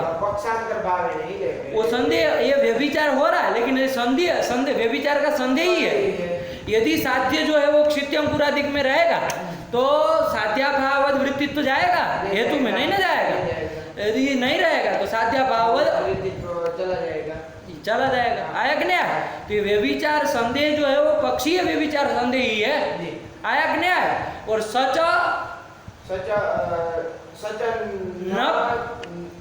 प्रतिबंधक, वो प्रतिबंधक नहीं होता है। पक्षांतर भावेण जो व्यभिचार होता है वो प्रतिबंधक नहीं होता है। आया कि नहीं? आपकी संदिग्धोपाधि आपने कही दुर्वार है, संदिग्धोपाधि से होगा ज्यादा से ज्यादा होगा तो क्या होगा? व्यभिचार संदेह होगा, और व्यभिचार संदेह भी किमंतर भावेण होगा, पक्षांतर भावेण। वही उसको कहा पक्षीय व्यभिचार संदेह, यही कहा ना, वो व्यभिचार संदेह पक्षीय व्यभिचार संदेह ही होगा, और सच न प्रतिबंध, वो व्याप्ति ज्ञान का प्रतिबंध नहीं कर पाएगा। क्योंकि यदि वो व्याप्ति ज्ञान का प्रतिबंध करने लगे तो क्या हो जाएगा? अनुमान मात्र का उच्छेद हो जाएगा। क्योंकि पक्षांतर भावेण तो फिर सब जगह व्यभिचार का संदेह हो ही जाएगा। पर्वत वन्यमान धूमत सत्यतुक स्थल ले लीजिए, वन्य का पर्वत में संदेह है कि नहीं है? तो साध्याभाववद किसको बनाएंगे? पर्वत को बनाएंगे। साध्याभाववद वृत्ति मतलब वन्य नहीं रहेगी तो साध्याभाववद किसको बनाएंगे? पर्वत को बनाएंगे। उसमें वृत्ति धूम है कि नहीं है? धूम का तो नीचे है, वृत्ति तो धूम में चला गया और उसमें नहीं रहेगा। ओ मतलब वन्य उसमें रह जाएगा पर्वत में, तो साध्याभाववद वृत्ति तो धूम में जाएगा, नहीं जाएगा। तो व्यभिचार का संदेह हो गया कि नहीं हो गया? और पक्षांतर भावेण व्यभिचार संदेह रहा कि नहीं रहा? वो यदि व्याप्ति ज्ञान का प्रतिबंध कर दे, वन्य भाववद अवृत्तित्व रूप जो व्याप्ति है उसका यदि प्रतिबंध कर दे, व्याप्ति ज्ञान का प्रतिबंध कर दे, तो कभी भी कहीं अनुमान हो पाएगा? अनुमान मात्र का उच्छेद हो जाएगा। इसलिए पक्षांतर भावेण जो व्यभिचार का संदेह होता है वो कभी भी क्या होता है? प्रतिबंधक नहीं होता। किसका? व्याप्ति ज्ञान का। व्याप्ति ज्ञान का प्रतिबंधक नहीं होता है, सच न प्रतिबंधक, अन्यथा अनुमान मात्रोच्छेदा छेदापत्ति। आया कि नहीं आया? यही वो सिद्धांति ने कहा। इसका खंडन करते उन्होंने कहा इति न च वाच्यम। क्यों न च वाच्यम? तो क्या बोले? पक्ष तत्समयो व्यभिचार संशयस्यापि प्रतिबंधकत्वात्। यही उसने कहा कि पक्ष और तत्सम में यदि व्यभिचार संशय होता है, मतलब पक्षांतर भावेण चाहे पक्ष सम के अंतर भावेण यदि व्यभिचार संशय होता है तो वो भी व्याप्ति ज्ञान का प्रतिबंधक होता ही है। आया कि नहीं आया? क्या बोले? पक्ष तत्समयो व्यभिचार संशयस्यापि प्रतिबंधकत्वात्। प्रतिबंधक होता ही है, तो पक्षांतर भावेण प्रतिबंधक होता ही है। तो पक्षांतर भावेण व्यभिचार संदेह जो है वो क्या हो गया? प्रतिबंधक हो जाएगा। तो संदिग्धोपाधि भी दोष हो जाएगा कि नहीं हो जाएगा? तो कहा कि इसमें क्या प्रमाण है कि भाई व्यभिचार संदेह पक्षांतर भावेण हो तो व्याप्ति ज्ञान का प्रतिबंधक हो जाता है, व्यभिचार संशय वो कैसे कह रहे हो? तो कहा कि आपके दद्दा रोगी कह के चले गए है कि नहीं? वही सब प्रमाण है। क्या बोले हैं वो सब? अतएव अनुकूल तर्क विराजसायां पक्षेतरत्वं संदिग्धोपाधि इत्यभिधानं ग्रंथकृतां संगच्छते। ग्रंथकार लोग जो हो गए उन लोगों ने क्या कहा है कि पक्षेतरत्वं संदिग्धोपाधि है कि नहीं? अनुकूल तर्क विरह दशायाम पक्षेतरत्वं संदिग्धोपाधि है कि नहीं? जहाँ पर कार्य कारण भाव रूप अनुकूल कोई तर्क न हो, है कि नहीं, वहाँ पर पक्षेतरत्वं ये संदिग्धोपाधि हो जाएगी। आया कि नहीं आया? जो जैसे कोई भी स्थल ले लो, जैसे पर्वतो वन्यमान धूमत देख लो, है कि नहीं, वहाँ पर भी पक्षेतरत्वं उपाधि हो जाएगी। पक्षेतरत्वं उपाधि हो जाएगी। उपाधि के लिए क्या चाहिए? साध्य व्यापकत्व सती साधना व्यापकत्व, ये उपाधि तो जिसमें चला जाएगा वो उपाधि हो जाएगी। तो यहाँ पर पक्षेतरत्वं उपाधि हो जाएगी कि नहीं हो जाएगी? हो जाएगी ना। देखो घटाओ, पक्षेतरत्वं होती है कि नहीं होती? वन्यमान धूमा स्थल है, साध्य व्यापकत्व ले जाना है कि नहीं? साध्य व्यापकत्व ले जाना है। कैसे घटाओ? साध्य क्या है आपका? धूम है, साध्य है वन्य। मूर्ख तरीका है, कभी भी गलती नहीं बोलनी है हमें। पर्वतो वन्यमान धूमात् ये स्थल है आपका, साध्य है, साध्य है वन्य, साध्य है वन्य, साध्य व्यापकत्व यत्र यत्र वन्य। कहाँ पर है वन्य? यत्र यत्र वन्य, कुत्र? पर्वत में। पर्वत में तो अभी तुम्हारा दद्दा सिद्ध कर रहा है, देख कहाँ रही है? महानसा तो बोलो। अरे पर्वत में तो अभी सिद्ध करना है ना, अभी वहाँ कहाँ निश्चय नहीं ना है। तो यत्र यत्र वन्य कहाँ पर? महानस में। तत्र तत्र पक्षेतरत्वं है कि नहीं है? पक्षेतरत्वं मतलब पक्ष भिन्नत्व। अरे इतर मतलब भिन्न, इतर मतलब भिन्न, इतरत्व मतलब भिन्न। क्या बोलते हो मूर्ख तरीका, हिजड़ा हो गया होगा। इतर मतलब भिन्न, इतरत्व मतलब इतरत्व पक्षेतरत्वम अर्थात भिन्नत्वम। हाँ, तो ये पक्षेतरत्व मतलब पक्ष भिन्नत्वम, यही हुआ ना। तो पक्षेतरत्व हुआ। तो यत्र यत्र वन्नी, कहाँ पर? महानसा, तो वहाँ पक्ष भिन्नत्व है कि नहीं है? पक्ष भिन्न, क्योंकि इस अनुमान में पक्ष कौन है? पक्ष है हमारा पर्वत, उससे भिन्न महानस है कि नहीं है? तो पक्ष पर्वत से भिन्न महानस हुआ। पक्ष भिन्नत्व पर्वत भिन्नत्व किसमें चला गया? पक्ष भिन्नत्व महानस में चला गया। तो फिर यत्र यत्र वन्नी तत्र तत्र पक्ष भिन्नत्व पक्षेतरत्व रह गया कि नहीं रहेगा? साध्य व्यापकत्व हो गया कि नहीं हो गया? अब क्या जाना चाहिए? साधना व्यापकत्व। साधन क्या है? साधन हमारा है धूम। धूम। तो यत्र यत्र धूमः, कहाँ पर? यत्र यत्र धूम महानस में और पर्वत में। पर्वत में है कि नहीं है? पर्वत में है कि नहीं है? ये नैयायिक लोग अंड गंड नहीं बोलते है कि नहीं? उन लोगों की आदत नहीं हो फालतू का बोलने की, है कि नहीं? जहाँ जो जरूरत है वही बोलना। अरे धूम का तो पर्वत में निश्चय है ना, है कि नहीं है? पर्वत में तो निश्चय है ना धूम का। तो जहाँ जहाँ धूम है पर्वत में, वहाँ वहाँ पक्षेतरत्व है? वहाँ पक्षेतरत्व नहीं है। जहाँ जहाँ धूम है, पर्वत, महानस, चत्तर, गोष्ठ, यज्ञशाला, सब जगह, वहाँ सब जगह पक्षेतरत्व है? नहीं है। महानस आदि में रहेगी, लेकिन पर्वत में पक्षेतरत्व रहेगा? नहीं रहेगा। अरे वो तो पक्षी है ना, पक्षेतरत्व नहीं ना रहा। तो धूम का व्यापक हुआ, पक्षेतरत्व धूम का व्यापक नहीं हुआ। तो क्या हो गया? अव्यापक हो गया। तो साधना व्यापकत्व चला गया कि नहीं चला गया? आया कि नहीं आया? तो यही कर दिया पक्षेतरत्व उपाधि। आया कि नहीं आया? यही उपाधि सब जगह नहीं हो जाएगा ऐसा, क्योंकि साध्य का पक्ष में तो संदेह है। तो पक्ष वो साध्य का आप क्या दृष्टांतांतर भावे नहीं व्यापकत्व बनाएंगे, तो साध्य का व्यापक पक्षेतरत्व हो ही जाएगा। दृष्टांत का भी पक्ष नहीं ना होगा, पक्षेतरत्व ही रहेगा ही वहाँ पर। तो साध्य व्यापकत्व रहने वाला है कि नहीं? तो साध्य का व्यापक हो जाएगा और साधन का अव्यापक भी हो जाएगा। साधन जो कि पक्ष में रहता है वहाँ पक्षेतरत्व नहीं रहेगा, तो साधन व्यापकत्व भी चला जाएगा। पक्षेतरत्व उपाधि सब जगह होगी, है कि नहीं? लेकिन ये संदिग्ध उपाधि होगी, क्योंकि वन्नी यदि पक्ष में रह जाए, वन्नी यदि पक्ष में रह जाए, है कि नहीं? वन्नी यदि पक्ष में रह जाएगी तो कभी भी पक्षेतरत्व वन्नी का व्यापक होगा? कभी भी पक्षेतरत्व वन्नी का व्यापक नहीं होगा। तब नहीं होगा ना, क्योंकि यत्र यत्र वन्नी तत्र तत्र वन्नी पर्वत में भी रह गए, तो वहाँ पक्षेतरत्व रहेगा, तो साध्य व्यापकत्व नहीं जाएगा। यदि वन्नी नहीं रहेगी पर्वत में, तब साध्य व्यापकत्व पक्षेतरत्व में इस पक्षेतरत्व संदिग्ध उपाधि होगी। चूंकि पक्ष में साध्य का संदेह है, इसलिए ये जो पक्षेतरत्व है उसमें साध्य व्यापकत्व का संदेह होगा। आया कि नहीं आया? बात समझ में आई? और इस संदिग्धोपाधि से क्या होता है? वहाँ पर व्यभिचारी तत्व का उत्थान होता है। व्यभिचार का, व्यभिचारी तत्व मतलब व्यभिचारी हुआ ना, व्यभिचार का उत्थान होता है। साध्य व्यभिचार का हेतु में उत्थान हो जाएगा। हो जाएगा कि नहीं हो जाएगा? अरे यो यद साध्य व्यापक व्यभिचारी स साध्य व्यभिचारी, यहाँ धूम हेतु जो है वो किसका व्यभिचारी हुआ? धूम हेतु है वो ये वन्नी का व्यभिचारी हुआ। क्यों? क्योंकि वन्नी का व्यापक जो वन्नी का व्यापक जो पक्षेतरत्व है उसका अव्यापक यानी उसका व्यभिचारी है। अव्याप्य है मतलब व्यभिचारी। हाँ, तो वन्नी का व्यापक पक्षेतरत्व का व्यभिचारी है धूम, तो वन्नी का भी व्यभिचारी है, ऐसा व्यभिचार। और चूंकि उपाधि संदिग्ध है तो उससे जनित जो वो व्यभिचार होगा वो भी तो संदेह ही होगा, संशय ही होगा। निश्चयात्मक व्यभिचार का निश्चय नहीं ना होगा, व्यभिचार का संशय ही वो होगा ना। और व्यभिचार का संशय पक्षांतर भावे नहीं होगा कि नहीं होगा? पक्षांतर भावे नहीं होगा ना, क्योंकि वन्य भाववत किसको बनाना पड़ेगा?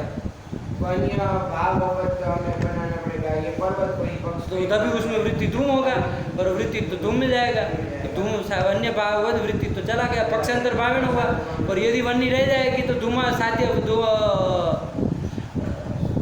भाववत वृत्ति तो नहीं जाएगा, तो नहीं जाएगा, है कि नहीं? तो व्यभिचार का संदेह हो रहा है ना, पक्षांतर भावे, ये व्यभिचार संदेह होता है और वहाँ पर व्याप्ति ज्ञान का प्रतिबंध होता है और अनुमिति नहीं होती है। तो संदिग्धोपाधि दोष होता है, पक्षेतरत्व ये संदिग्धोपाधि होती है कि नहीं है? ऐसा आपके दद्दा लोग कह के गए। यदि संदिग्धोपाधि यदि वो व्यभिचार संदेह को पैदा करा रही है और व्यभिचार संशय यदि वो व्याप्ति ज्ञान का प्रतिबंध न होता तो ये संदिग्धोपाधि, ये सब दोष देना, ये सब आपके ग्रंथकारों का संगत होता है? नहीं संगत होता। इससे क्या निकल के आ रहा है कि संदिग्धोपाधि भी दोष होता है, उससे जनित जो व्यभिचार संशय होता है वो प्रतिबंधक होता ही है, चाहे वो पक्षांतर भावेण ही क्यों ना हो, होता ही है। आया कि नहीं आया? लगा कि नहीं लगा? यही उसने कहा। तो यही आपका संदिग्धोपाधि, ये सब ग्रंथकारों का कहना, पक्षेतरत्वम संदिग्धोपाधि, ये दोष जो कह रहे हैं आपके दद्दा लोग, उससे क्या निकल करके आ रहा है? पक्ष तत्समयो हो व्यभिचार संशयस्यापि प्रतिबंधकत्वात्। प्रतिबंधकत्व में सिद्ध होता है कि नहीं होता है कि पक्षांतर भावेण व्यभिचार संशय जो होता है वो प्रतिबंधक होता है। आया कि नहीं आया? लगा कि नहीं लगा? अब आपके दिमाग में एक शंका होगी, फिर अनुमान मात्र का उच्छेद होने लगेगा। अरे व्यभिचार संशय तो सब जगह हो ही जाएगा, फिर तो पक्षांतर भावेण, तो वे अनुमान मात्र का उच्छेद हो जाएगा। तो कहा कि अनुमान मात्र का उच्छेद नहीं होगा। क्यों नहीं होगा? क्योंकि सद्धेतु स्थल में क्या होता है? अनुकूल तर्क रहेगा। आया कि नहीं आया? है कि नहीं है? अनुकूल तर्क रहेगा। तो अनुकूल तर्क रहेगा तो क्या हो जाएगा? वहाँ पर वो व्यभिचार संशय जो है उसका निवर्तन हो जाएगा। हो जाएगा ना? अनुकूल कार्य कारण भाव रूप यदि अनुकूल तर्क हो जाए तो व्यभिचार शंका का, व्यभिचार संशय का निवर्तन हो जाता है कि नहीं हो जाता है? तो व्यभिचार संशय का जब निवर्तन हो गया, व्यभिचार संदेह रहा ही नहीं, तो व्याप्ति ज्ञान का प्रतिबंध हो पाएगा? तो वहाँ पर अनुमान हो जाएगा और अनुमिति भी हो जाएगी, कोई दिक्कत नहीं होगी। आया कि नहीं?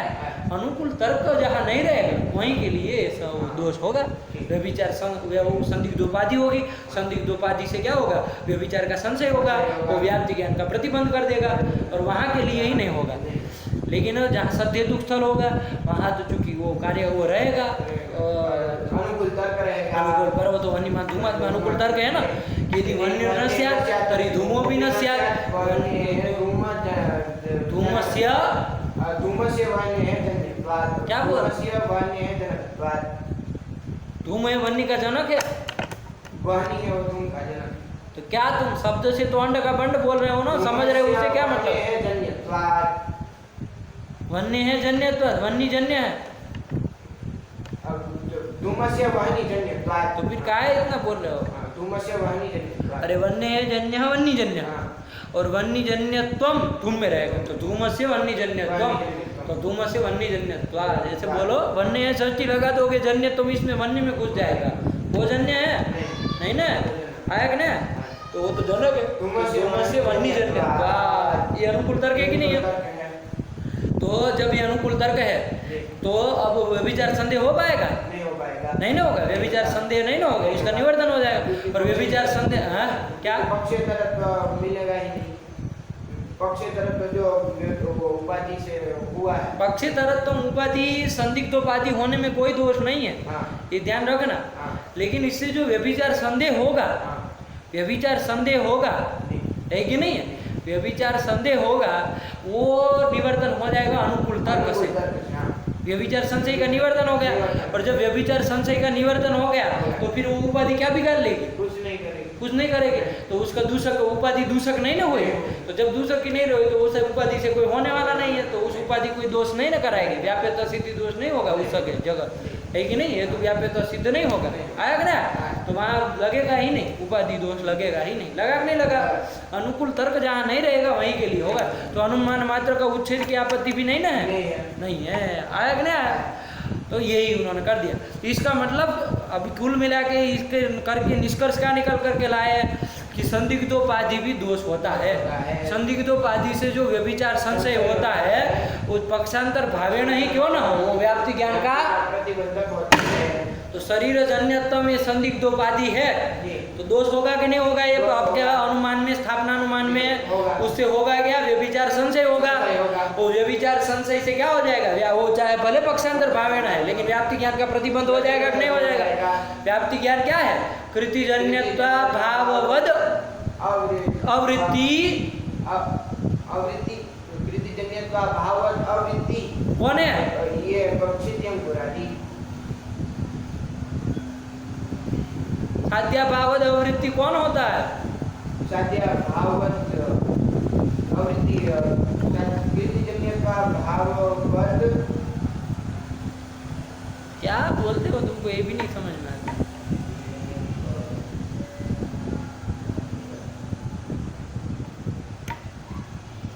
अरे साध्य का व्याप्य कौन होता है? साध्य का व्याप्य हेतु होता है। तो वो जो यही कह रहे कृतिजन्यत्व भाववद अवृत्ति, कृतिजन्य का भाववद अवृत्ति हेतु प्राण भाव प्रतियोगी। हाँ ये व्याप्ति ज्ञान, ऐसा व्याप्ति ज्ञान हो पाएगा? ऐसा व्याप्ति ज्ञान नहीं हो पाएगा। शरीर जन्यत्व जो संदिग्धोपाधि है उसके द्वारा व्यभिचार संशय हो जाएगा, और व्यभिचार संशय क्या कर देगा? ये जो व्याप्ति ज्ञान है उसका प्रतिबंध कर देगा। पक्षांतर भावेन व्यभिचार संदेह प्रतिबंधक होता है कि नहीं होता है व्याप्ति ज्ञान का? कुल मिला करके निकाल करके लायक है तो व्याप्ति ज्ञान का प्रतिबंध हो जाएगा। तो कार्यम कृतिजन्यम अनुमिति हो पाएगी? नहीं हो पाएगी। जब अनुमिति ही नहीं हो पाएगी तो तादृश कृतिमत्व ईश्वर सिद्धि हो पाएगी? नहीं होगी। तो यही शरीर जन्यत्व उपाधि संदिग्धोपाधि दोष हो जाएगा। ये तूने अपने मत में रख दिया। आया कि नहीं आया? बात कितनी होगी कि वो शरीर जन्यत्व संदिग्धोपाधि है, उससे जनित जो संशय है व्यभिचार संशय है, वो पक्षांतर भावेन व्यभिचार संशय है, लेकिन वो व्याप्ति ज्ञान का प्रतिबंध होगा ही। आया कि नहीं आया? ये यत्तु वाले ने यहाँ तक इति चेत इति तक प्रश्न रखा। लगा कि नहीं लगा? है ना, निश्चितोपाधि नहीं होगी लेकिन संदिग्धोपाधि शरीर जन्यत्व होगी ही। आया कि नहीं आया? एक नहीं समझ में आया? पढ़ो इति, इसके यहाँ तक का हो गया था ना?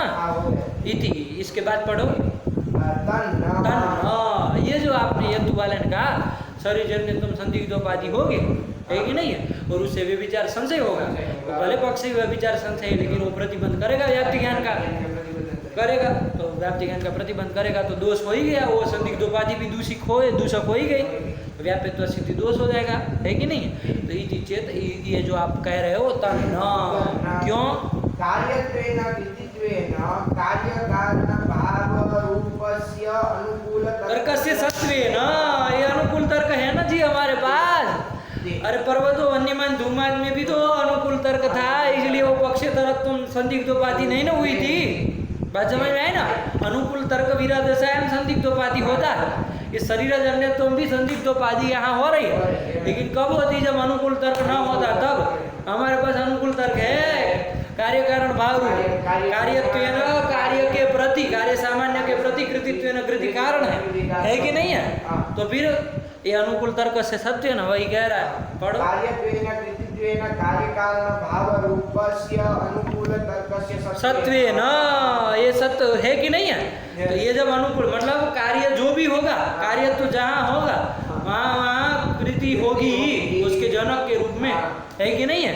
कार्य सामान्य के प्रति कृति कारण है, तो कार्य होगा तो उसकी जनिका कृति होगी ही, तो कार्यत्व जहाँ रहेगा वहाँ कृतिजन्यत्व होगा ही। यदि कृतिजन्यत्व न स्यात् तर्हि कार्यत्वम् अपि न स्यात्। ये अनुकूल तर्क है कि नहीं है? हमारे पास अनुकूल तर्क है, कार्य कारण भाव रूप अनुकूल तर्क है। तो इस अनुकूल तर्क के द्वारा क्या गृहीत हो जाएगा कि यदि कार्यत्व है तो कृतिजन्यत्व भी है। आया कि नहीं आया? कार्यत्व जहाँ जहाँ रहेगा वहाँ कृतिजन्यत्व रहेगा ही। आया ना? तो कृतिजन्यत्व का क्या गृहीत हो गया? व्याप्य हो हेतु में, कृतिजन्यत्व का हेतु में व्याप्य तो गृहीत हो गया अनुकूल तर्क के द्वारा। गृहीत हुआ कि नहीं हुआ? वही कह रहे, पढ़ो कार्यत्वेन कृतित्वेन कार्य कारण भाव रूपस्य अनुकूल तर्कस्य सत्वेन कार्यत्व रूप हेतु साध्य व्याप्यत्व निश्चयेन। निश्चयेन कि निश्चयत्वेन? निश्चयेन। इस गलत पाठ है, निश्चय नहीं होना चाहिए, निश्चय हो जाएगा, है कि नहीं? कार्यत्व रूप हेतु में किसका? साध्य व्याप्यत्व का निश्चय हो जाएगा। अनुकूल तर्क से हो जाएगा कि नहीं हो जाएगा? हो जाएगा। कार्यत्वेन कृतित्वेन कार्य कारण भाव रूपस्य अनुकूल तर्कस्य सत्वेन कार्यत्व रूप हेतु साध्य व्याप्यत्व निश्चयेन। निश्चय हुआ कि नहीं हुआ? और जब वो निश्चय हो गया तो पढ़ो आगे। साध्य व्याप्य साध्यत्व नोपाधौ न उपाधौ। साध्य व्याप्य व्यापकत्व तत्वे नोपाधौ। क्या बोल रहे हो? अंड पढ़ना तक नहीं। साध्य व्याप्य व्यापकत्वे नोपाधौ। क्या दिखाओ? क्या पाठ है? सही पाठ?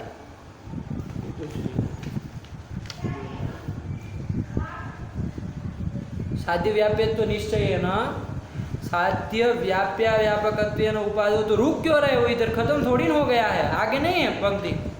उपादो उपादो सप्तम में मैंने कहा ऐसा कौन सा पूर्ण विराम दिए है? साध्य व्याप्या व्यापकत्वेनोपादौ साध्या व्यापकत्व निश्चयादिति, ये दिया। आया कि नहीं आया? साध्या व्यापकत्व निश्चया आया कि नहीं आया? फिर से पढ़ो, पहले से पढ़ो। कार्यत्वेन विदितेन कार्य कारण भाव रूप अनुकूल तर्क है। ये अनुकूल तर्क होने से, जैसे वहाँ पर वन्नी जो है वो धूम का कारण है, जनक है, वन्नी जनक है, धूम कार्य है। तो धूम कार्य है, इसका मतलब कारण वन्नी रहेगा ही। ये इससे क्या हो जाता है कि धूम जो है तो वन्नी है ही, धूम रहेगा तो वन्नी रहेगी। यत्र यत्र धूम तत्र तत्र वन्नी, तो वन्नी का व्याप्य तो धूम में गृहीत हो जाता है ना, वो अनुकूल तर्क से। उसी प्रकार कार्य मात्र के प्रतिकृति कारण होती है। तो कहीं पर कार्यत्व है तो वहाँ पर कृति जनक के रूप में रहेगी, मतलब कृतिजन्य तो वहाँ रहेगा ही। आया कि नहीं आया? ये कृतिजन्यत्व का व्याप्यत्व गृहीत हो गया किसमें? किसके द्वारा? अनुकूल तर्क से। साध्य जो कृतिजन्यत्व है उसका व्याप्यत्व निश्चित हो गया किसमें? कार्यत्व में, क्या हेतु में निश्चय हो गया। तो वो निश्चय हो जाने से अब आगे क्या है पढ़ो। साध्य का व्याप्यत्व हेतु में निश्चित हो गया, वो निश्चित हो जाने से, निश्चय हो जाने से आगे पढ़ो। हाँ देखो, अब साध्य कृतिजन्यत्व उसका व्याप्यत्व किसमें निश्चित हुआ है? कार्यत्व हेतु में। वही प्रागभाव प्रतियोगित्व को कार्यत्व ही बोलो छोटे में। तो कृतिजन्यत्व का व्याप्यत्व निश्चित हो गया है ना अनुकूल तर्क के कारण। तो साध्य का व्याप्य कौन हो गया? कार्यत्व हुआ। उसका आपका वो जो शरीर जन्यत्व है वो क्या है? व्यापक है कि अव्यापक है? अव्यापक है ना। कार्यत्व का अव्यापक है ना। कार्यत्व जहाँ जहाँ क्षित्यम पुरादिक में वहाँ शरीर जन्यत्व नहीं ना, तो अव्यापकत्व गृहीत है वो, तो वहाँ तो अव्यापकत्व में तो कोई बात नहीं ना। तो कृतिजन्यत्व जो साध्य है उसका व्याप्यत्व हमने निश्चित किया किसमें? का अनुकूल तर्क के कारण। तो कृतिजन्यत्व का व्याप्य कौन हुआ है? उसका यदि उसका अव्यापक है कौन? तो वो कभी भी साध्य का व्यापक हो सकता है? साध्य का व्यापक नहीं हो सकता। साध्य के व्याप्य का यदि वो व्यापक नहीं है तो कभी भी साध्य का व्यापक वो उपाधि हो सकती है?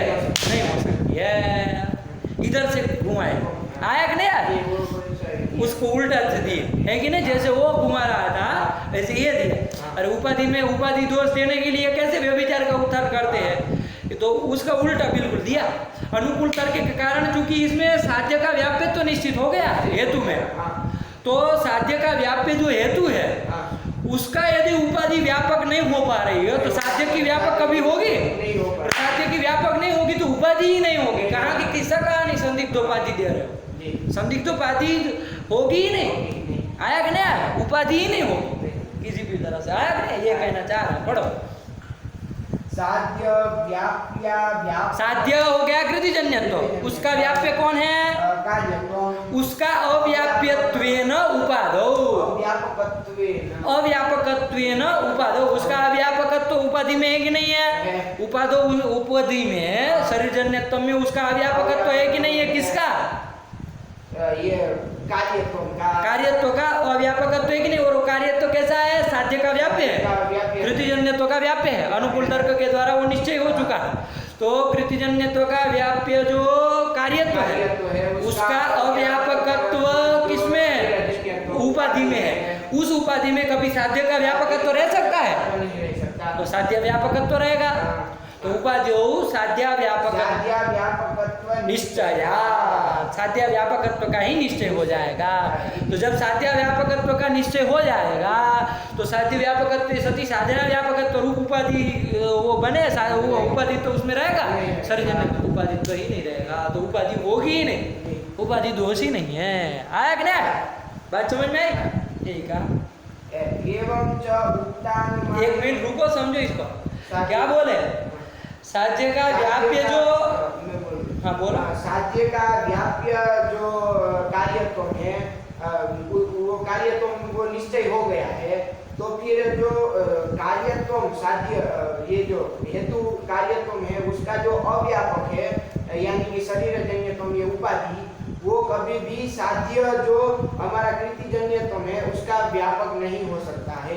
आया कि नहीं आया? उसका अव्यापक हो गया। हाँ, इसी को देखो साध्य के स्थान पे आपने चलो आपका जो छोटा भाई है उत्तर के रूप में इस तरह से दृष्टांत ले जाना उपाधि घटा में हमने एक तरफ से दिया, ये कुछ ज्यादा जरूरत नहीं, केवल एक बार दिमाग में फिट हो जाए इसीलिए देते हैं, है कि नहीं। आपका जो छोटा भाई है आप है साध्य, आपका जो छोटा भाई है हेतु, है कि नहीं। उससे यदि वो उपाधि बड़ी नहीं है तो आपसे बड़ी हो सकती है? कभी नहीं हो सकती। यही तो बात है। आपका व्यापक कभी वो हो ही नहीं सकता। साध्य का जो साध्य का जो छोटा है उसका व्याप बड़ा नहीं है, व्याप्य नहीं, व्यापक नहीं है, तो साध्य का व्यापक होगा ही नहीं ना। आपके छोटे भाई को, आपके छोटे भाई से जो बड़ा नहीं है वो आपसे बड़ा होगा? नहीं होगा। नहीं होगा, यही है। तो साध्य का व्याप्य जो हेतु है उसका व्यापक नहीं है, तो साध्य का व्यापक उपाधि होगी? नहीं होगी। तो साध्य व्यापकत्व का निश्चय हो गया किसमें? साध्य व्यापकत्व का निश्चय हो गया उपाधि शरीर, उपाधि शरीर जन्यत्व में, है कि नहीं। कृतिजन्यत्व व्यापकत्व निश्चय हो गया। तो जब साध्य व्यापकत्व नहीं ना गया, नहीं गया, तो उपाधित्व का लक्षण जाएगा, उपाधि तो जाएगा नहीं जाएगा। शरीर जन्यत्व उपाधि ही नहीं हो गई। इसलिए यंतु ने जो शरीर जन्यत्व संदिग्ध उपाधि हम तो दे रहे थे वो भी नहीं होगी। आया ना, क्योंकि उसमें साध्य व्यापकत्व का निश्चय ही हो चुका। आया ना, लगा? यही दिया शरीर जन्यत्व नोपाधि ही। ये खत्म कर दिया, यहाँ इति आया ना, एक बार पूरा पढ़ लो तन्न से।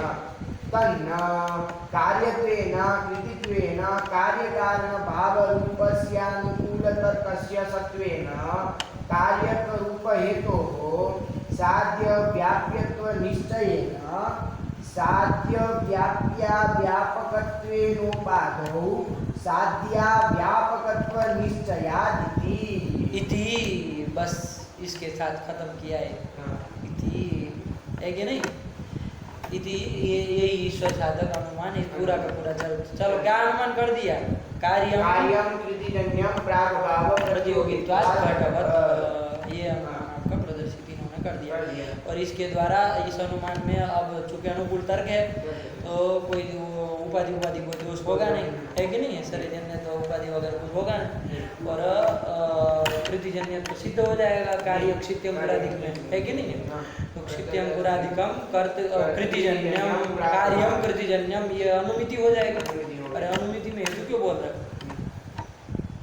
अनुमिति में अनुमिति होगी कार्यम कृतिजन्यम ये हो जाएगा ना। कृतिजन्य तो सिद्ध हो गया।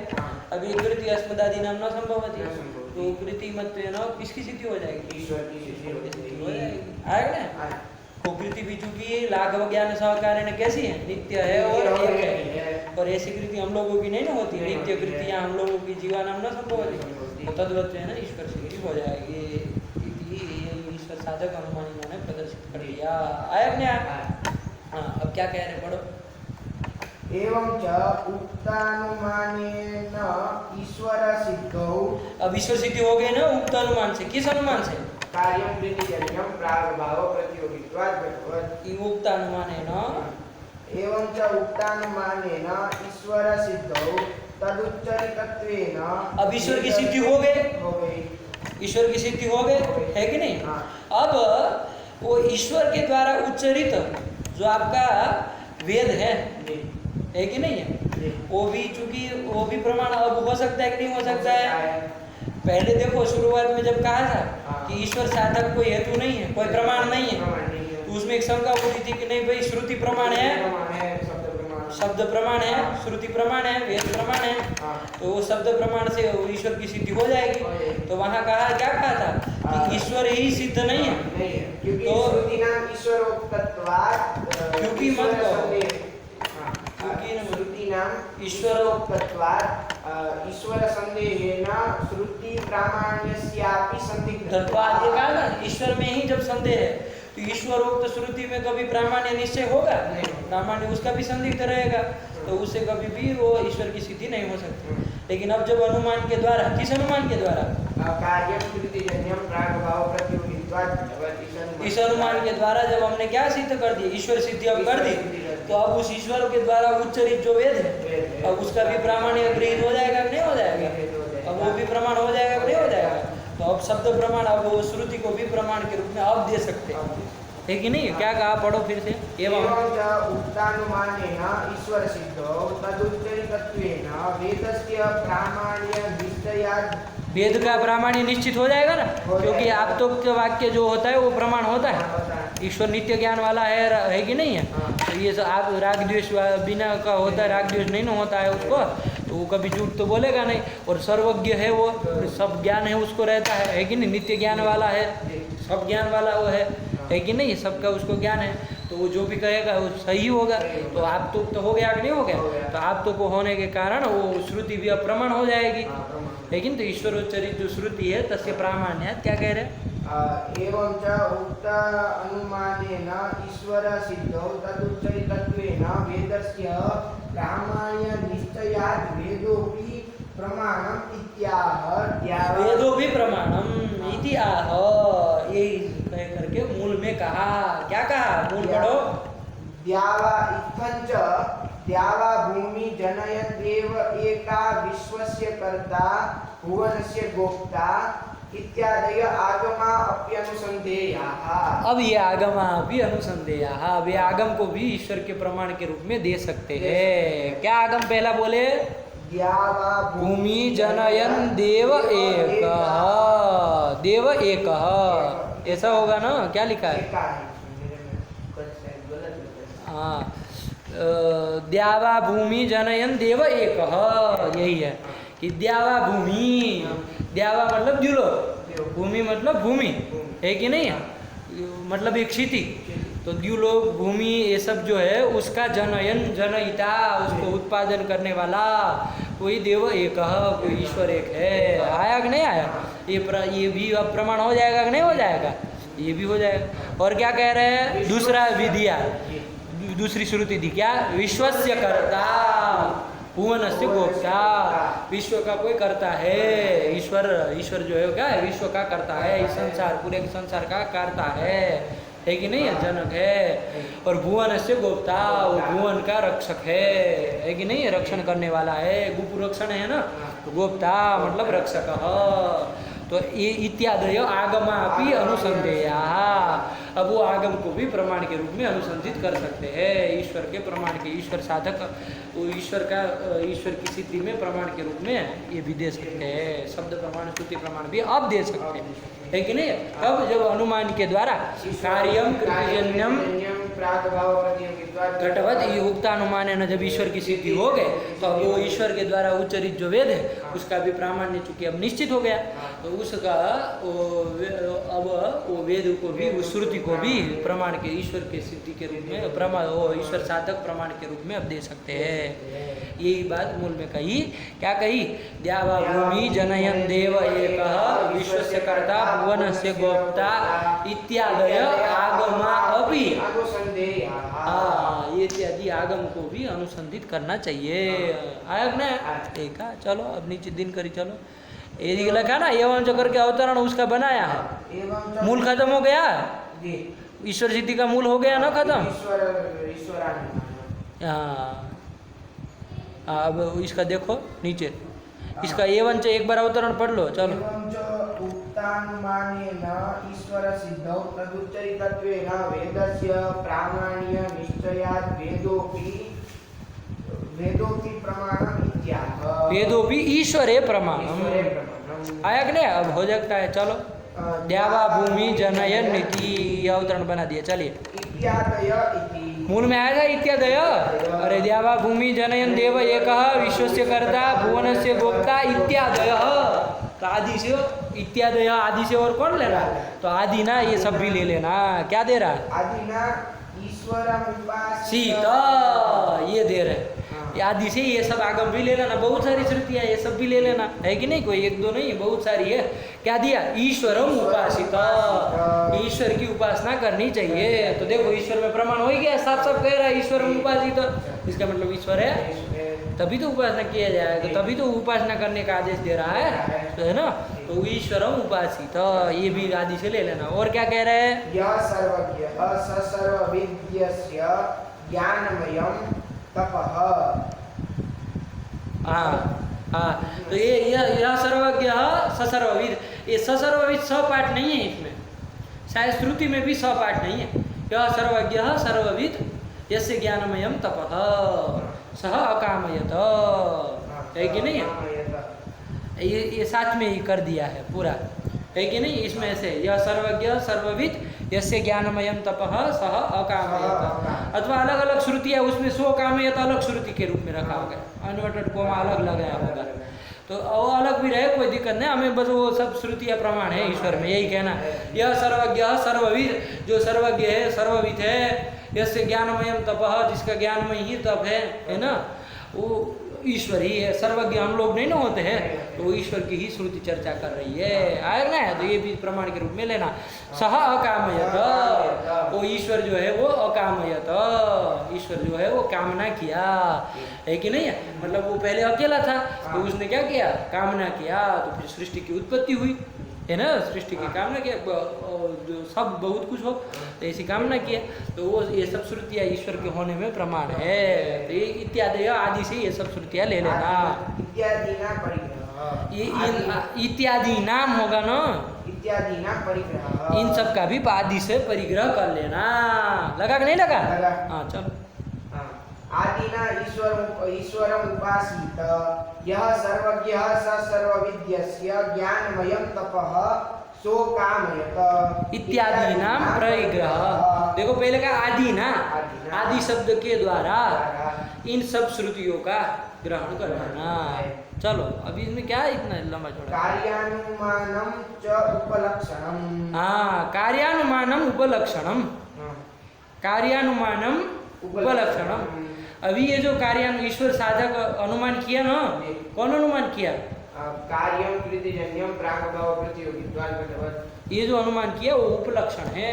ऐसे बहुत सारे अनुमान होंगे, ये एक हमने केवल वो कर दिया, उपलक्षण भी दिया, एक कह दिया, आया कि नहीं? कार्यानुमानम, इसमें कार्य कौन पक्ष चीज है? कार्य पक्ष है, पक्ष है, तो कार्यानुमान मतलब कार्य पक्ष का अनुमान, कार्य पक्ष का अनुमान, कार्य है पक्ष जिस अनुमान में, ऐसा अनुमान। तो कार्यानुमानम मतलब कार्य पक्ष का अनुमानम उपलक्षणम, ये उपलक्षण विधिया ये कह दिया। क्या? कार्यम कृतिजन्यम प्रागभाव प्रतियोगित्वात् घटवत्, घटवत्, आया कि नहीं आया? ये उपलक्षण विधिया एक अनुमान कह दिया, है कि नहीं है? इसके उपलक्षण से और भी समझना। उपलक्षण मतलब स्वबोधक, मतलब वो अपना तो बोध कराएगा कार्यानुमान, लेकिन अपने इतर जो अन्य पक्ष का अनुमान होंगे उन सब का भी बोध कराएगा, आया कि नहीं? आपके उदयनाचार्य जी जो है ना, उनके न्याय सिद्धांत मुक्तावली एक ग्रंथ लिखा है, न्याय कुसुमांजलि, न्याय कुसुमांजलि करके एक ग्रंथ लिखा है। उसमें उन्होंने एक बहुत सारे अनुमान किए, कार्यानुमान जैसे आपने ये बता नहीं, ये एक वो भी आया, लेकिन इसके अतिरिक्त बहुत सारे दिए है कि नहीं है? वो सब अनुमान किए, वो सब भी ईश्वर साधक अनुमान है, आया कि नहीं? ये उपलक्षण दिया, कोई एक बता दिया, अब आप ईश्वर सिद्धि हो गए, बस इतना चाहिए, है कि नहीं है? चलिए यही कहा, कार्यानुमान च उपलक्षण। हाँ, अब वो उससे उपलक्षण है तो अपने इतर का भी वो बोध कराएगा, तो अपने से इतर अब कौन अनुमान है? तो वो सब अनुमान अब क्रम से रखे जा रहे हैं, अनुमान ही अनुमान धर दे रहे, ये अनुमान, ये अनुमान, ये अनुमान, ये सब अनुमान से ईश्वर सिद्धि हो जाएगी, आया कि नहीं आया? चलो एक बार पढ़ लो। प्रयोजकम कर्म प्रयत्नजन्यम कुतः कर्मत्वात्, अनुमान कर दिया। आगे पढ़ो। गुरुत्व, अब ये दूसरा, हाँ, पतना भाव, ये पक्ष बनाया, पतन प्रतिबंध प्रयत्न प्रयुक्त, हाँ, और तृतीयत्वाद ये हेतु कर दिया, पतना भाववत ये दृष्टांत कर दिया, ये दूसरा हो गया। चलो फिर ब्रह्मांड नाश प्रयत्नजन्य नाशत्वात् घट नाशवत्, ये और कर दिया। कितने हो गए? 3 हुए। 3 हुए। फिर से एक बार क्रम से बोलो, पहला कौन हुआ? पहला हुआ सर्गाद्यकालीन द्वनुक प्रयोजकम कर्म। थोड़ा पक्ष बोलने के बाद थोड़ा ऐसे रुकना चाहिए, है कि नहीं, ताकि समझ में आए कि पक्ष हो गया, है ना। तो पहला बोलो सर्गाद्यकालीन द्योनुक प्रयोजकम कर्म प्रयत्नजन्यम कर्मत्वात्, एक हो गया। नंबर 2 का बोलो गुरुत्ववतां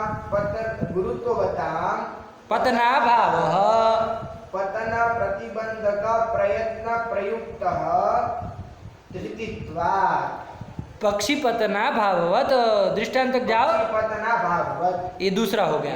तीसरा बोलो ब्रह्मांड नाशः प्रयत्नजन्यः नाशत्वात् घटनाशवत्। ये चौथा, तीसरा हो गया। हाँ। पहला ये हुआ कौन सा, सर्गाद्यकालीन द्योनुक, वो ब्रह्मांड नाश वाला तीसरा हुआ। तीसरा हुआ, ठीक। चलो अब आया 3 हो गए। चौथा बोलो घटादि व्यवहार स्वतंत्र पुरुष प्रयोज्य, क्यों? व्यवहारत्वात्, आधुनिक कल्पित लिप्यादिवत, लिप्यादि व्यवहारवत। 4 हो गए। हो गए कि नहीं हो गए? 4 हो गए। 5वां बोलो वेदजन्य प्रमा वक्त्री यथार्थ वाक्या ज्ञानजन्या कुतः शाब्द प्रमात्वात् चैत्र वाक्यजन्य प्रमावत। कितने हो गए? ये 5 हो गए। 5 हो गए। चलो छठा बोलो वेदः असंसारी पुरुष, असंसारी रस्व होगा ना। वेदः असंसारी पुरुष प्रणीतः वेदत्वात्। कितने हो गए? ये 6 हो गए। हाँ, फिर इस अब इसमें थोड़ा वो बता रहे हैं, ये अनुमान नहीं, उसी वो वेद संसारी पुरुष प्रणीता वेदत्वात् में ही कुछ लिख रहा है। हाँ, यन्नेवं तन्नेवं यथा नेवं तन्नेवं यथा काव्यम इति व्यतिरेक दृष्टान्तः वेदः पौरुष। ये 5 यहाँ तक का 5 हुआ है ना। अब छठवा बोल रहे हैं वेदः, ये छठा वेदः असंसारी पुरुष, ये 5वां था ना, ये छठा था। अरे क्या यार, गड़बड़ सड़बड़ कर रहे हो तुम। अरे फटाफट केवल पक्ष पक्ष बोलते चलो। चलो प्रयोजकम कर्म पक्षक 1, नंबर 2 का किम पक्षक पतना भाव पक्षक नंबर 2, ब्रह्मांड नाश पक्षक 3, घटादि व्यवहार पक्षक 4, वेदजन्य प्रमा पक्षक 5वां, वेद पक्षक ये जो आया वो 6वां। 6 हो गए। उसमें अन्य एवं तन्य एवं व्यतिरेक दृष्टांत तक चले गए। अब आया 7वां, बोलो वेदः पौरुषेयः वाक्यत्वात् भारतवत्, भारतादिवत। कितने हो गए? ये 7 हो गए अभी तक। ये भी वेद पक्षक है। हाँ चलो फिर 7 हो गए ना। अब 8वां आया। 8वां बोलो परिमाण जनिका संख्या अपेक्षा बुद्धिजन्या, अपेक्षा बुद्धिजन्या एकत्वान्य संख्यात्वात्। ये कितना, कौन नंबर का हो गया? 8। हाँ, इति अनुमानांतराणि अपि साक्षात् परंपरया वा ईश्वर साधकानि बोध्यानि। 8 दे दिए, चढ़ दिए।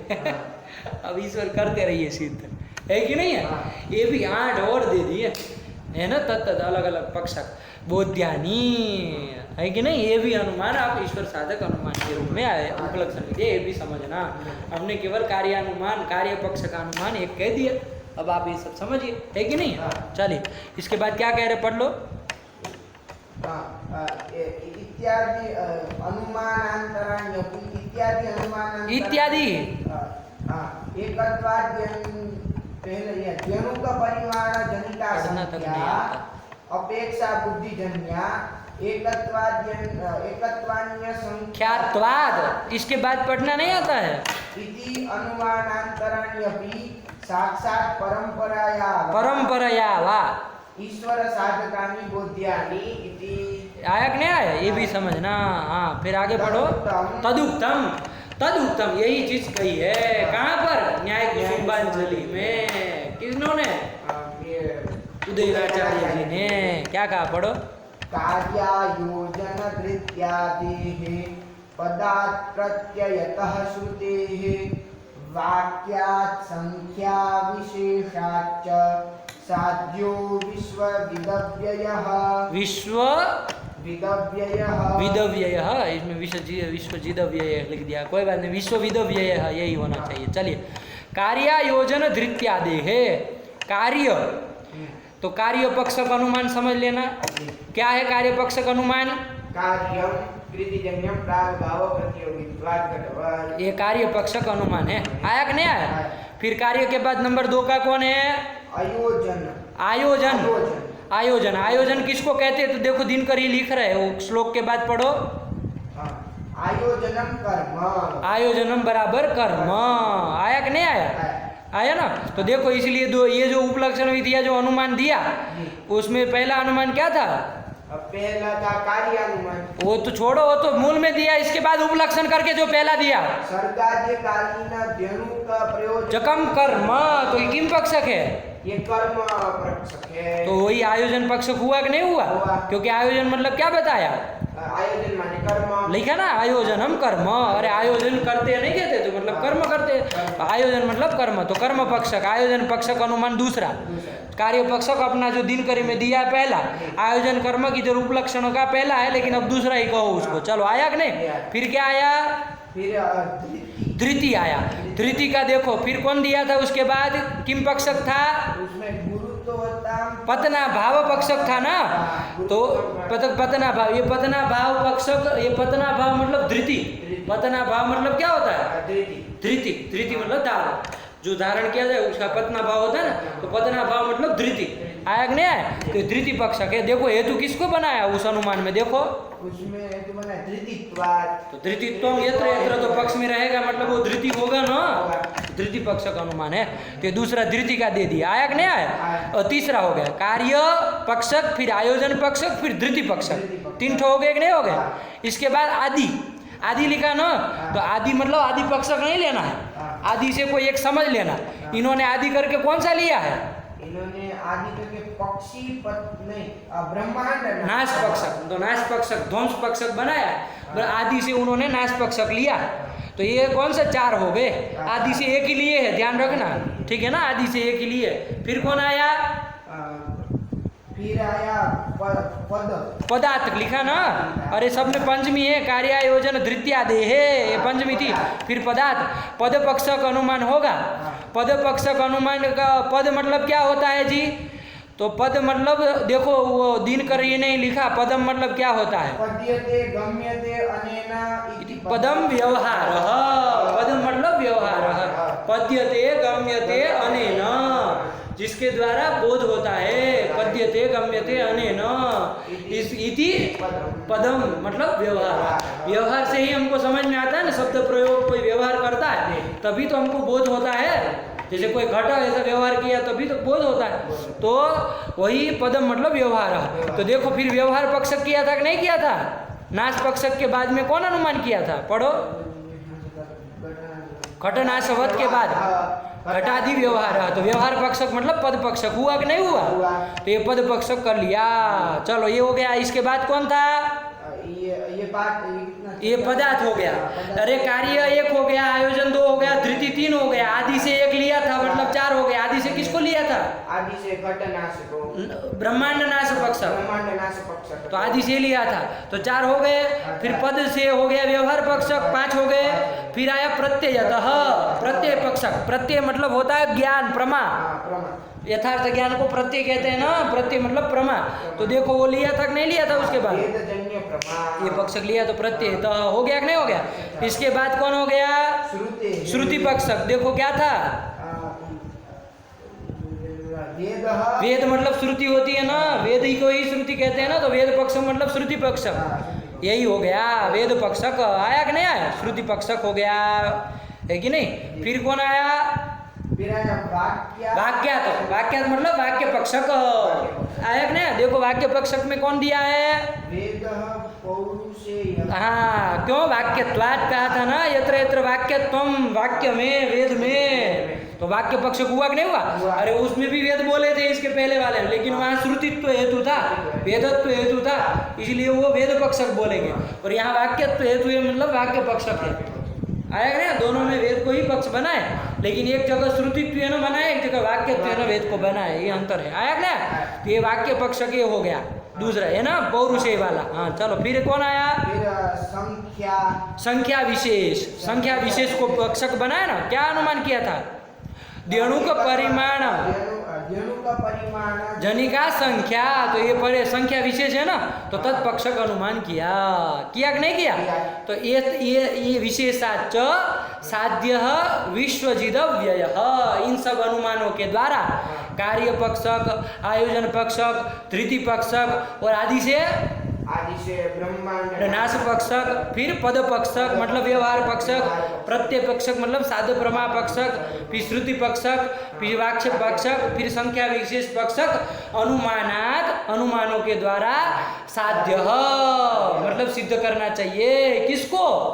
विश्वविद, जो अव्यय जो ईश्वर है वो साध्य है। विश्वविद, विश्व को जानने वाला है कि नहीं है? और मतलब सर्वज्ञ और अव्यय, जिसका कभी नाश नहीं होता है, ऐसा जो अव्यय ईश्वर है वो साध्य है। इन सब अनुमानों के द्वारा साध्य है, ऐसा कहा है। किसने कहा है? ऐसा न्याय कुसुम यानी में उदयनाचार्य जी ने कहा है। तो तदुक्तम करके वही लिखा, पढ़ लो एक बार फटाक से, करो दिन करी खत्म। तदुक्तम कार्यायोजन धृत्यादेः पदात् प्रत्ययतः श्रुतेः वाक्यात् संख्या विशेषाच्च साध्यो विधव्ययः इति। आयोजनम कर्म, अब ये कारिका में जो पद आए जिसका अर्थ बताना जरूरी था वो बता रहे हैं, पढ़ो। आयोजनम कर्म पद्यते गम्यते अनेन इति पदम व्यवहार, यहाँ तक जाओ। पद्यते गम्यते अनेन इति पदम बराबर व्यवहार, इति संक्षेप। ये संक्षेप में हमने आपको पूरा कारिका को बता दिया है कि नहीं है? चलिए, अब ये जो अनुमान जीत ने बताया, कार्य पक्ष तो हमारा सिद्ध हो चुका है। क्या है कार्य पक्ष का अनुमान? कार्यम प्रतिजन्यम प्राग भाव प्रतियोगित्वात् घटवत्, ये तो हम लोगों ने समझ लिया है। अब इसके बाद ये आयोजन, कार्य आयोजन इत्यादि में आयोजन पक्षक मतलब कर्म पक्षक आदि जितने अनुमान होंगे उसको अब हम कल हम समझ लेंगे, तो इसके साथ खत्म हो जाएगा। हो गया दिन करिए। इसके बाद क्या आ रहा? हाँ, खत्म कर दिया ना। अब वो द्रव्यम गुण में चले जाएंगे, लेकिन हमारा बस अब इतना बच गया। ये जो आयोजन इत्यादि ये जो पक्षक जो अनुमान कर रहे हैं वो सब अनुमानों को हम समझ लेंगे, ठीक है ना? एक आध पाठ लग जाएगा, उसको समझ लिया जाएगा अच्छे से, है कि नहीं? तो आपका ईश्वर साधक अनुमान पूरा है कि नहीं? रखा जाए। सृष्टो व्यासर्ग रूपा जगदवन विधौ पालनी या च रौद्री संहारे चापि यस्या जगदिदमखिलं क्रीडनं या पराख्या पश्यन्ती मध्यमाथो तदनु भगवती वैखरी वर्णरूपा शास्मद्वाचं प्रसन्ना विधिरिगिरिशा राधितालङ्करोतु भगवत्यै नमः पराम्बिकायै नमः।